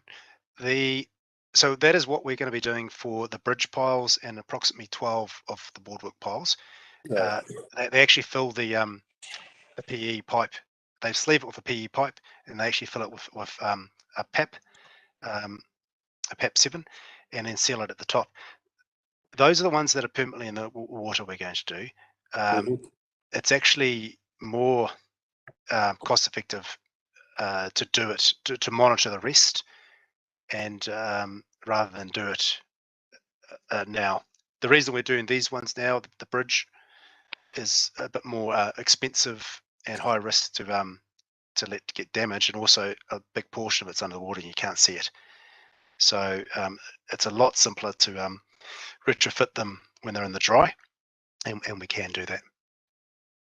Okay, I've got one other question, please. Because I look at the bridge from where I live, and council in what's wisdom years ago put a big screen up across the other side to stop the kids jumping off the bridge. So now all they do is run against the traffic, climb the screen and jump off. And I think we might as well admit we've lost the battle with kids wanting to jump in there. They do it regularly every night. Is there any avenue down there to give them a proper dive platform or something to jump off? I see down in Wellington, they've got a big hardwood beam goes out, and it's easy to get to. They don't have to walk across the pipe or go against the traffic to do their thing. I mean, is there any allowance for that in the walkway? Good question. The previous mayor, actually, that was one of his hot topics that he really wanted to see. We haven't allowed for that because there's just quite a lot of health and safety hurdles, unfortunately, to get around in terms of providing access. What we're anticipating, what we have done is put a route, so an access, a timber access to the actual the existing bridge alongside it. So if people do jump off the existing bridge and then want to actually get back up to the boardwalk, they can. So we're not, we in the position of council can't promote the jumping off, unfortunately. And if we did, it would be at quite an expense to create a suitable safe area. So, but we've tried to get around it by acknowledging, providing a route for people to be able to climb back up when they do, if they do happen to jump off. Right, okay. Councillor Howard. Yeah, thank you, Mr. Mayor. Tim, two quick questions. One, the start date for Mangapai Central to the village section of the shared path, is that nodes 1 and 3? There's nodes 11 to 14. 11 to 14, so October this year that starts. Okay, that's cool. Approximately. Yep. The second question relates to the community park shared path. Now, as I'm told, that area that now is flooded was always planned to be a boardwalk, specifically for that reason. Do we have any comment on that and why it wasn't? That wasn't planned as part of this project anywhere to be a boardwalk. There was a boardwalk planned in another location. There wasn't, we weren't previously aware of any flooding issue there. And in fact, the water was draining away from the pump track and the surrounding area. Things have changed, definitely. And we've seen the groundwater level rise. And in fact, what we're seeing is water flowing down back towards that area, which hasn't never done before. So things have changed a little bit. In terms of the pathway, it's quite easy to raise that above that with some more aggregate if we needed to. However, we are looking at what the best way to deal with that water is, because we don't want water right next to that pump track, because it wouldn't be good for the life of the pump track. Well, that's for sure, but perhaps more importantly, if we look to the future of which Alan's already referred to, the community facilities, a la library, potentially council buildings. If they're to be quite rightly in that vicinity, we don't want any water lying there on a long-term catchment basis. Yeah, very, very good point. So we need to find a long-term solution for that area. Noted. Okay, if there's no further questions for Tim, I'd like to just bring in Greg for the Kaihu Valley Trail.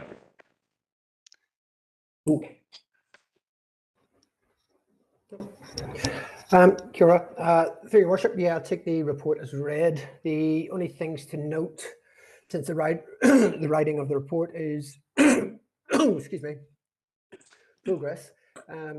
We obviously have had Cyclone Gabriel. We've assessed the damage following that. Obviously, we did have significant amounts of water in that area, and we've come off relatively unscathed. There's some minor damage just to parts of the track and some minor damage to the fence.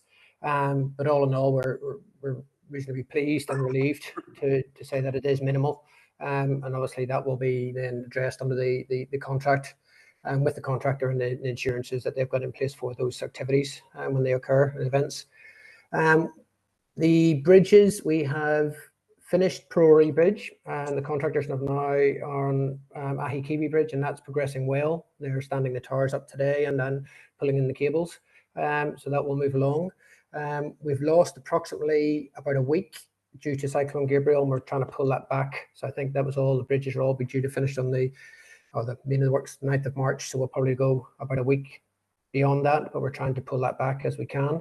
And the only bits really left on the track are just really the approaches and some of the fencing towards the bridges. So once they're all complete, the fencing and pavement contractors will be coming in to finish those works.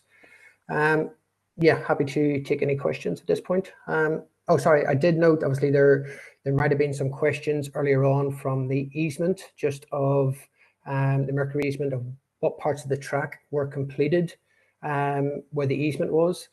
The easement obviously is running from Prairie Road up to what's the name of it?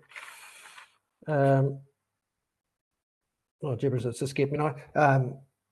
But that's where that easement is going in several proportion 4. The lowest part of it is all complete. The tracks in there are pretty much done. Just some tidying up around the Prairie Bridge. The easement itself, I suppose, is over to the side of our track, and it's more on the farm races. I think it's in that sort of paper road area, but it doesn't affect our track in those areas. And we have been in consultation, obviously, with Mercury for that easement, and working with them. In terms of the track, when we're finished mid-March, you will obviously see the drawing. There's a drawing there that shows the interim section. So the path will then go from Station Road, partly on road, along the blue and green dotted sort of sections, up over Prairie Bridge, and we'll continue on up in several proportion 4 to the purple dot, which is Babylon Bridge. The main part of the track itself will be on road. So there's a red line in that interim showing where that goes, and then comes back into several proportion 3, onto some off-road sections up near Mamanui, and then back onto road sections for several proportion 1 and 2 up at the top. So that sort of gives a bit of an indication of when we're finished what the interim track will look like. There'll be parts on road, parts off road, and I suppose that's a result. Obviously, we were given a budget of $4 million.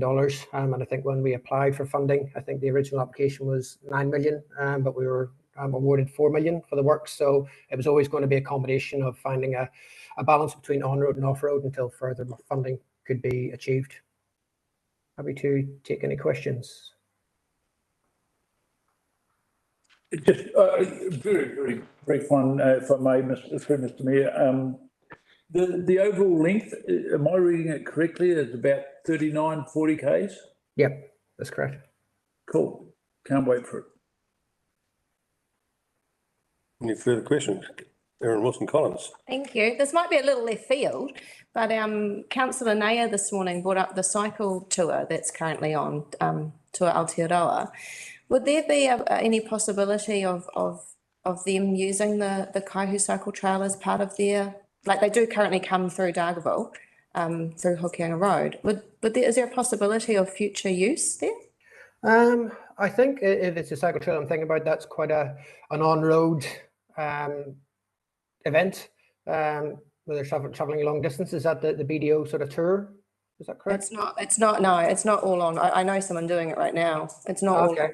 Yeah. They do different hook into different trails. Yeah. I just throw it out there. I don't actually expect you to necessarily answer that, but it's just connecting the dots from this morning. I think we're keen to explore any opportunities to get use on the track and publicise that and bring sort of any economic benefits we can and with the track. So yeah, certainly we will put that in the mix and raise that with the team.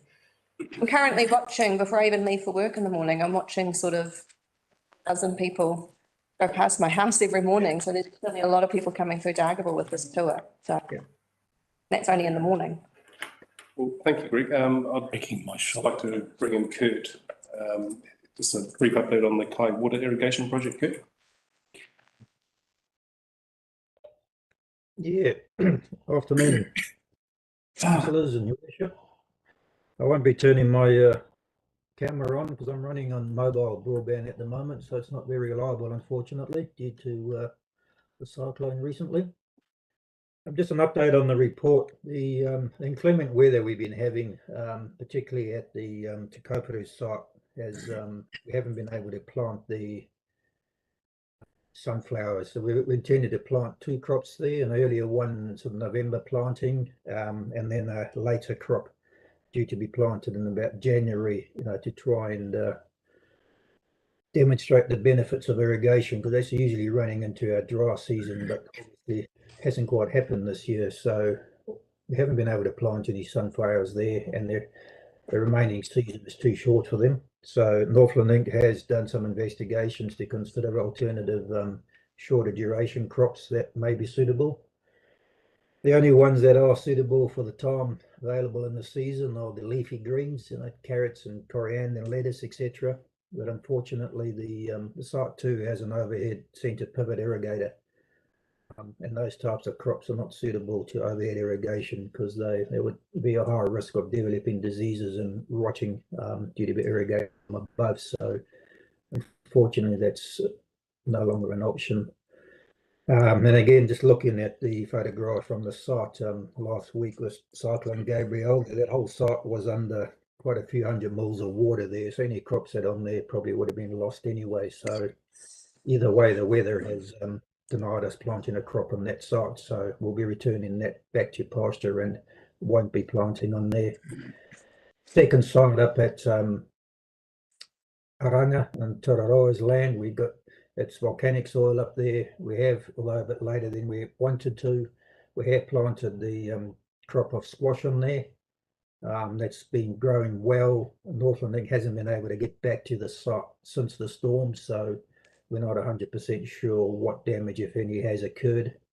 Looking at the remote camera on there, the crop is all still there and leafy and all that, but not unable to see how many of the flowers may have been damaged due to that storm. So we'll just need to wait till they visit that site to get a report on that. Good. Can I interrupt you for a question, please, from Councillor Sure. Wilson? Thank you, Mr. Mayor, for your comments. Have you considered rice?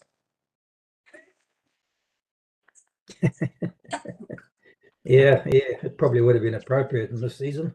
Yeah, there's always one question. Thank you, Kurt. Always one question, mate. That's one question. Councillor Larson. Thank you, Your Worship. Have you considered water lilies? There's two. Next question, please. One up and chip. Okay. Thanks. Carry on, Kurt. Sorry about those interruptions. No, so I think that's all, Your Worship, it's all I have to give an update on that, as I say. So hopefully not too much damage to the squash, but we'll have to wait to get a report on that, and we'll report next time on how they're performing. Thank you. Thank you, Kurt. Thank you. Further questions? Thank you, Kurt. Through you, Chair, I might just quickly cover off the other couple of projects. So the Wharves project, Poto Wharf, you'll see the photo is construction. There's been a little bit more advancement since these photos were taken. The decking is going down. Cyclone has caused a little bit of a delay. We are forecasting April. That might be pushed slightly. The contractor did actually help out folk in Poto into cleaning up as opposed to on the bridge, but there's also quite a bit of debris and discoloration on the water that's preventing the divers from getting to. You note the last photo at December council meeting. I said we came across a car. That's the remnants of the car that we pulled out, and as a result of that, we've been able to continue with construction. We are tracking towards budget. We probably will be forecasting down in the coming months as we get more closer to the completion date.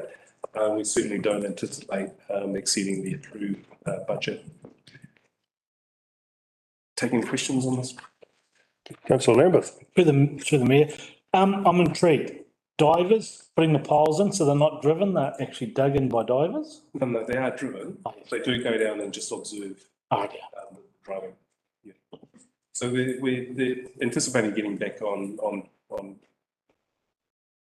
program, but that is getting a little bit more clarity over the next coming days. Don't anticipate being severely over the program. Well, I would envisage that would have been a great facility to have had finished during this crisis. We could have brought boats in there. I'll quickly just cover off Dargaville to Kupru and the Raupo.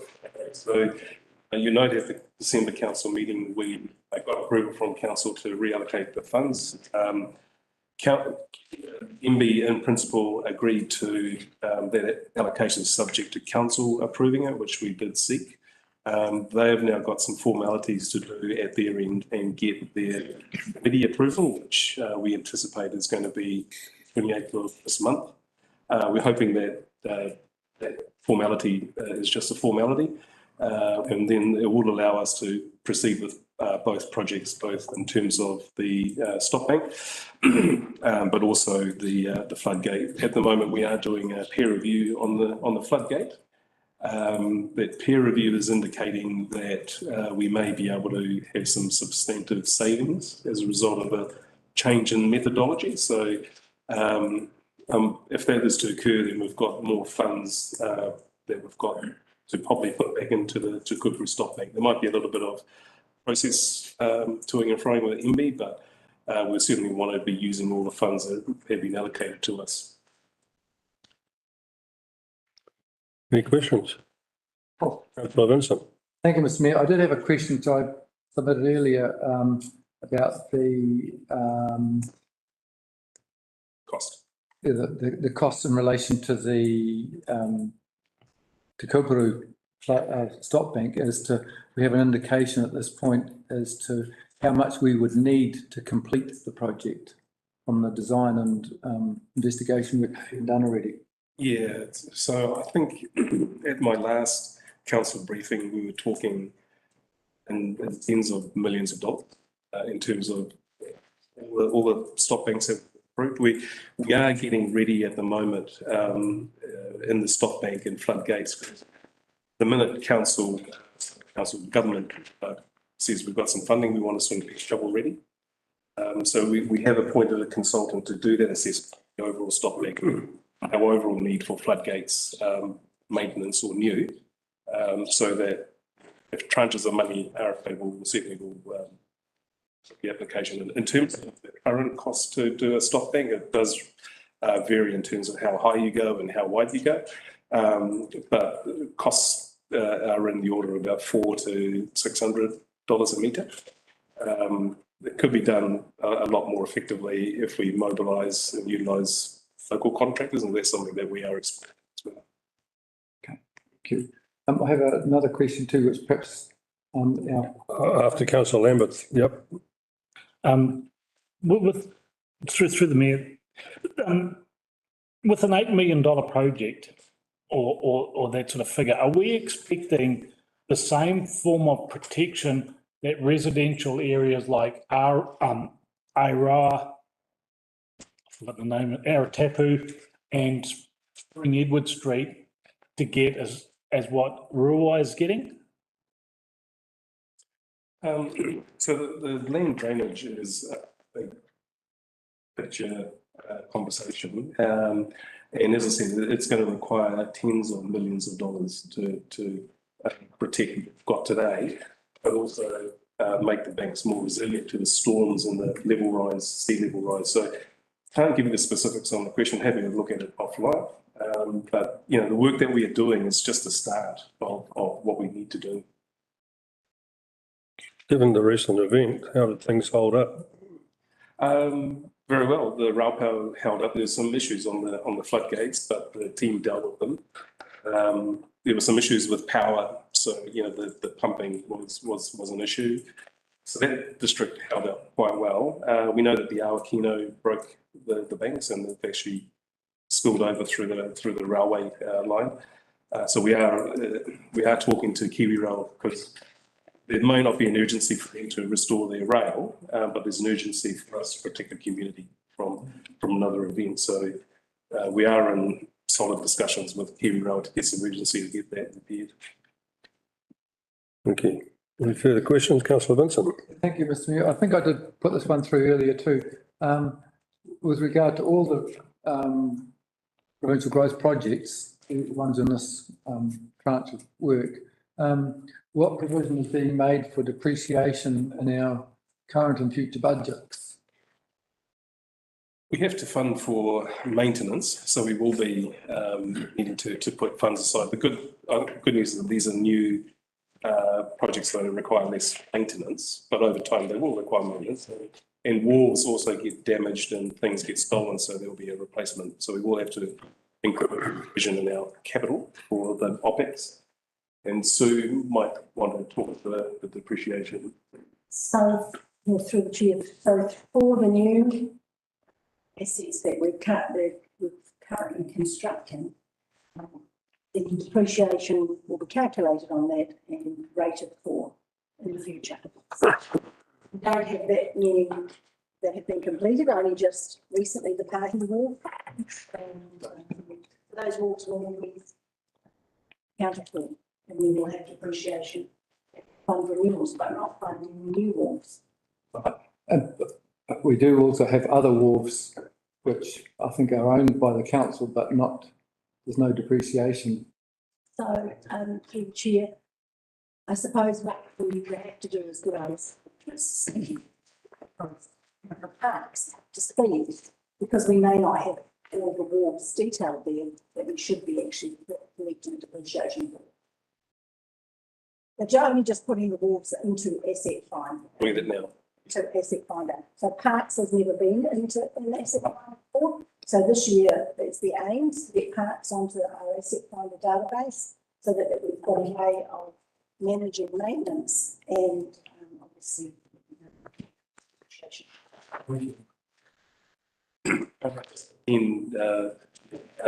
we will be providing this report bi-monthly. What's missing in this report, and I do apologise, we normally have a financial section, but the events of the last couple of weeks just stretched everybody. So we normally have a financial section in terms of where we are, where we're going, and what we've claimed from MB in terms of subsidy as well. We'll incorporate that in the next report. Thank you. Councillor Howard. Thank you, Mr Mayor. And just on the last one, attachment E, Ralpo upgrade project, where we allocated some funds. And so you know that MBIE has advised that approval and the future of both projects will be discussed on February 28. We're not anticipating any issues, pushbacks, etc. from MBIE? Look, they haven't had any definitive pushback. They did, in principle, approve it. So I'd be surprised if there would be some pushback. They have asked for some quite detailed questions, and we've provided the answers as late as this morning.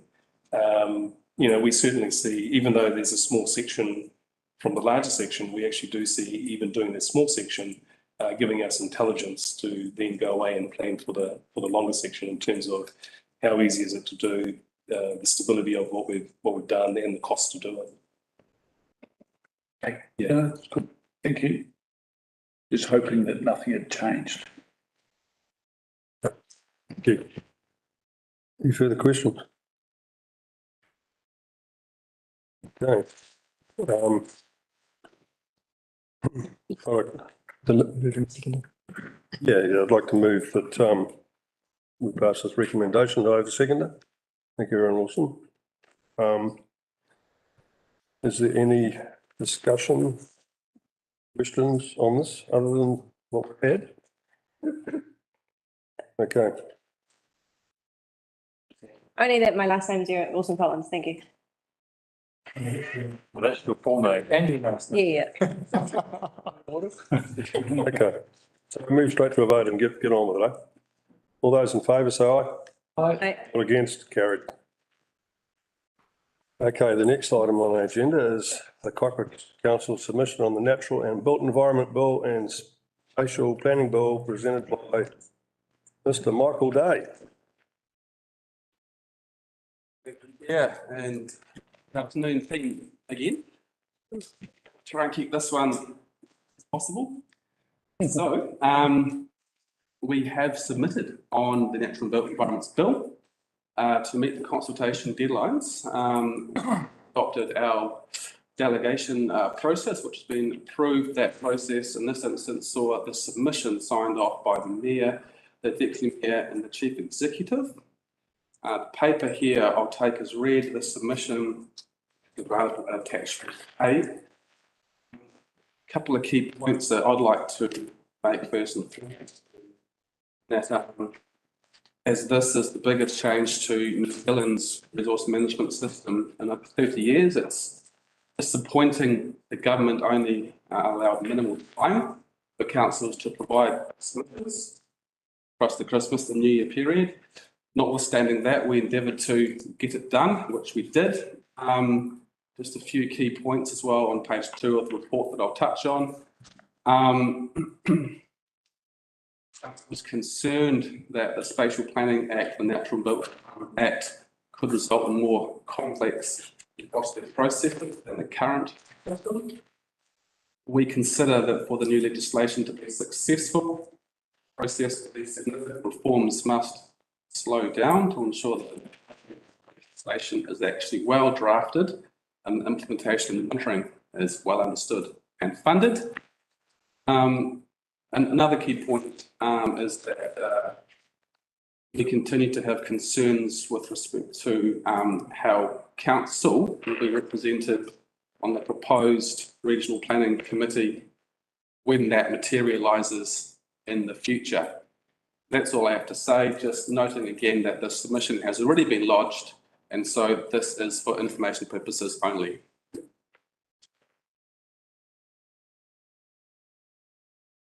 Any questions? Councillor Howard. Thank you, Mr Mayor.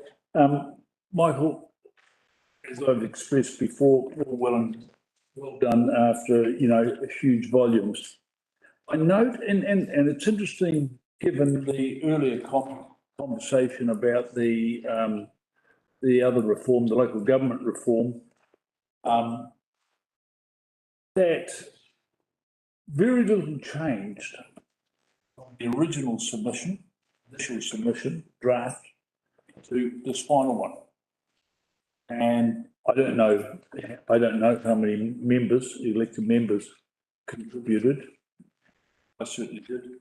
And I'm just interested if you have an observation about whether members' points were specifically noted, or in fact they were taken up as general points, because I know that, for instance, you've talked already about the lack of time and consideration.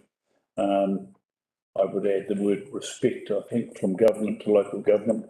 But any points that you would raise on that? Because essentially the final report was almost exactly the same, certainly the same length as the draft. Also, over Chair, there were some amendments, albeit subtle amendments, which were incorporated post feedback from elected members. We obviously had an initial briefing on the 7th of December where we worked through some initial feedback from elected members. The staff team then went away, provided a draft submission which we worked up, sent it through to the team. The team who had capacity responded with feedback, and that was taken into account on the final submission. Any further questions? Yeah, I have a question through the chair. Which councillors didn't submit feedback on this? Can you raise your hand? Didn't. I didn't. Oh. Written or verbal? Written, that was incorporated into the submissions by the deadline. Over Chair, from memory, most elected members provided feedback, be it verbal feedback or written feedback. I can't recall the exact breakdown. I'd be interested to know what the purpose of the question was. Just to see whether there was enough feedback that went into this that would be comfortable, that would be a good representation of our thoughts. Councillor Larson. Thank you, Mr Mayor. I just wondered that is the motion on the table now, or? No, we were just having questions and statements. I'd like to move the motion. I see. Okay.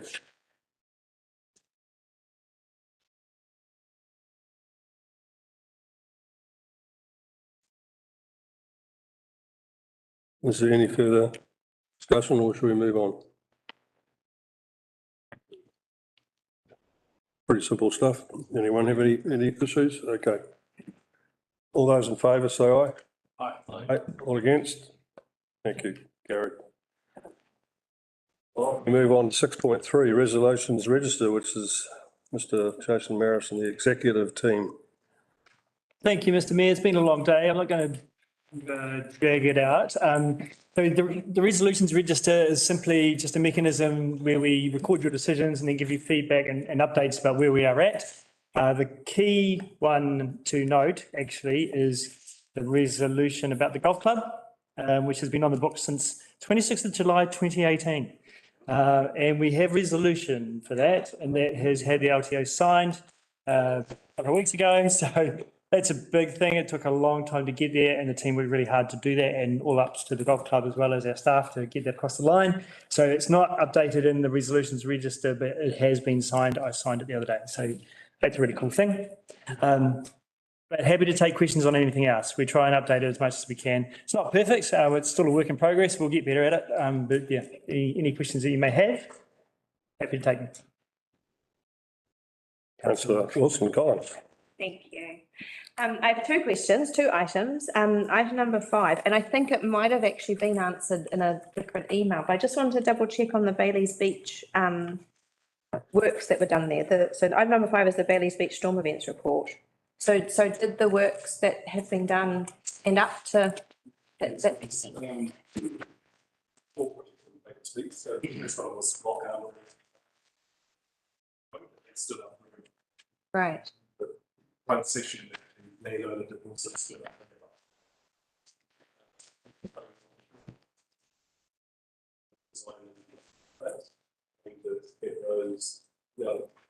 The summer's over.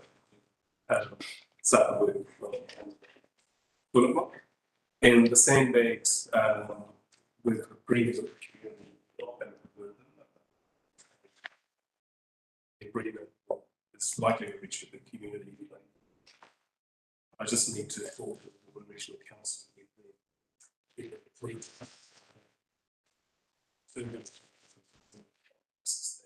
There's ongoing maintenance. Right. Great, thank you. And then my second question was item number 8, the waste minimisation. Can I just get clarification? It says feedback from elected members is to maintain the status quo. Is that the status quo as in the service we provide now, or is that the status quo what's in the long-term plan, what was consulted on in the long-term? What we provide now. We provide now. Thank you. Councillor Howard. Thank you, Mr. Mayor. Item 9, if I may, the Whangai Heads Volunteer Lifeguard Service. Given that we're talking about the lease and do we have an update, any updates on impact and effect? I dare say that that's on hold now until we get some resolution out of what happens with that building and where it might be moved to. So we are set. Well, we were set to meet them. Status is going to be at the location. Depending on that, this is the land remediation if this takes place, or does it get moved and that the land swing up and say so. As an extension, ask: is there any longer term delays anticipated if we have to move? Well, as I suspect, we'll have to move the building from where it is and relocate. Are there any longer term issues from a council funding point of view? Just the land and then the disposal of the waste, which is the lesser extent, because they're pumping up to a meter. But it's physically where would that be? Okay, that's cool. So it's in the longer term. Yeah. Yep. Okay, thank you. Any further questions? Councillor Marris, I mean, CD Marris, anything you want to add? No, not at all. It's just an info item, so by all means, council. I've been a bit of a herbivore today. Okay, so we can finish the meeting, I think. You just need to note it. Okay, sorry, yeah. Okay, I'll second it. All those in favour say aye. Aye. Against? Thank you. Meeting closed. Did we want to have any general discussions after the meeting? So through Mr. Mayor, I mean, obviously the meeting's closed now, that's fine. What I would hope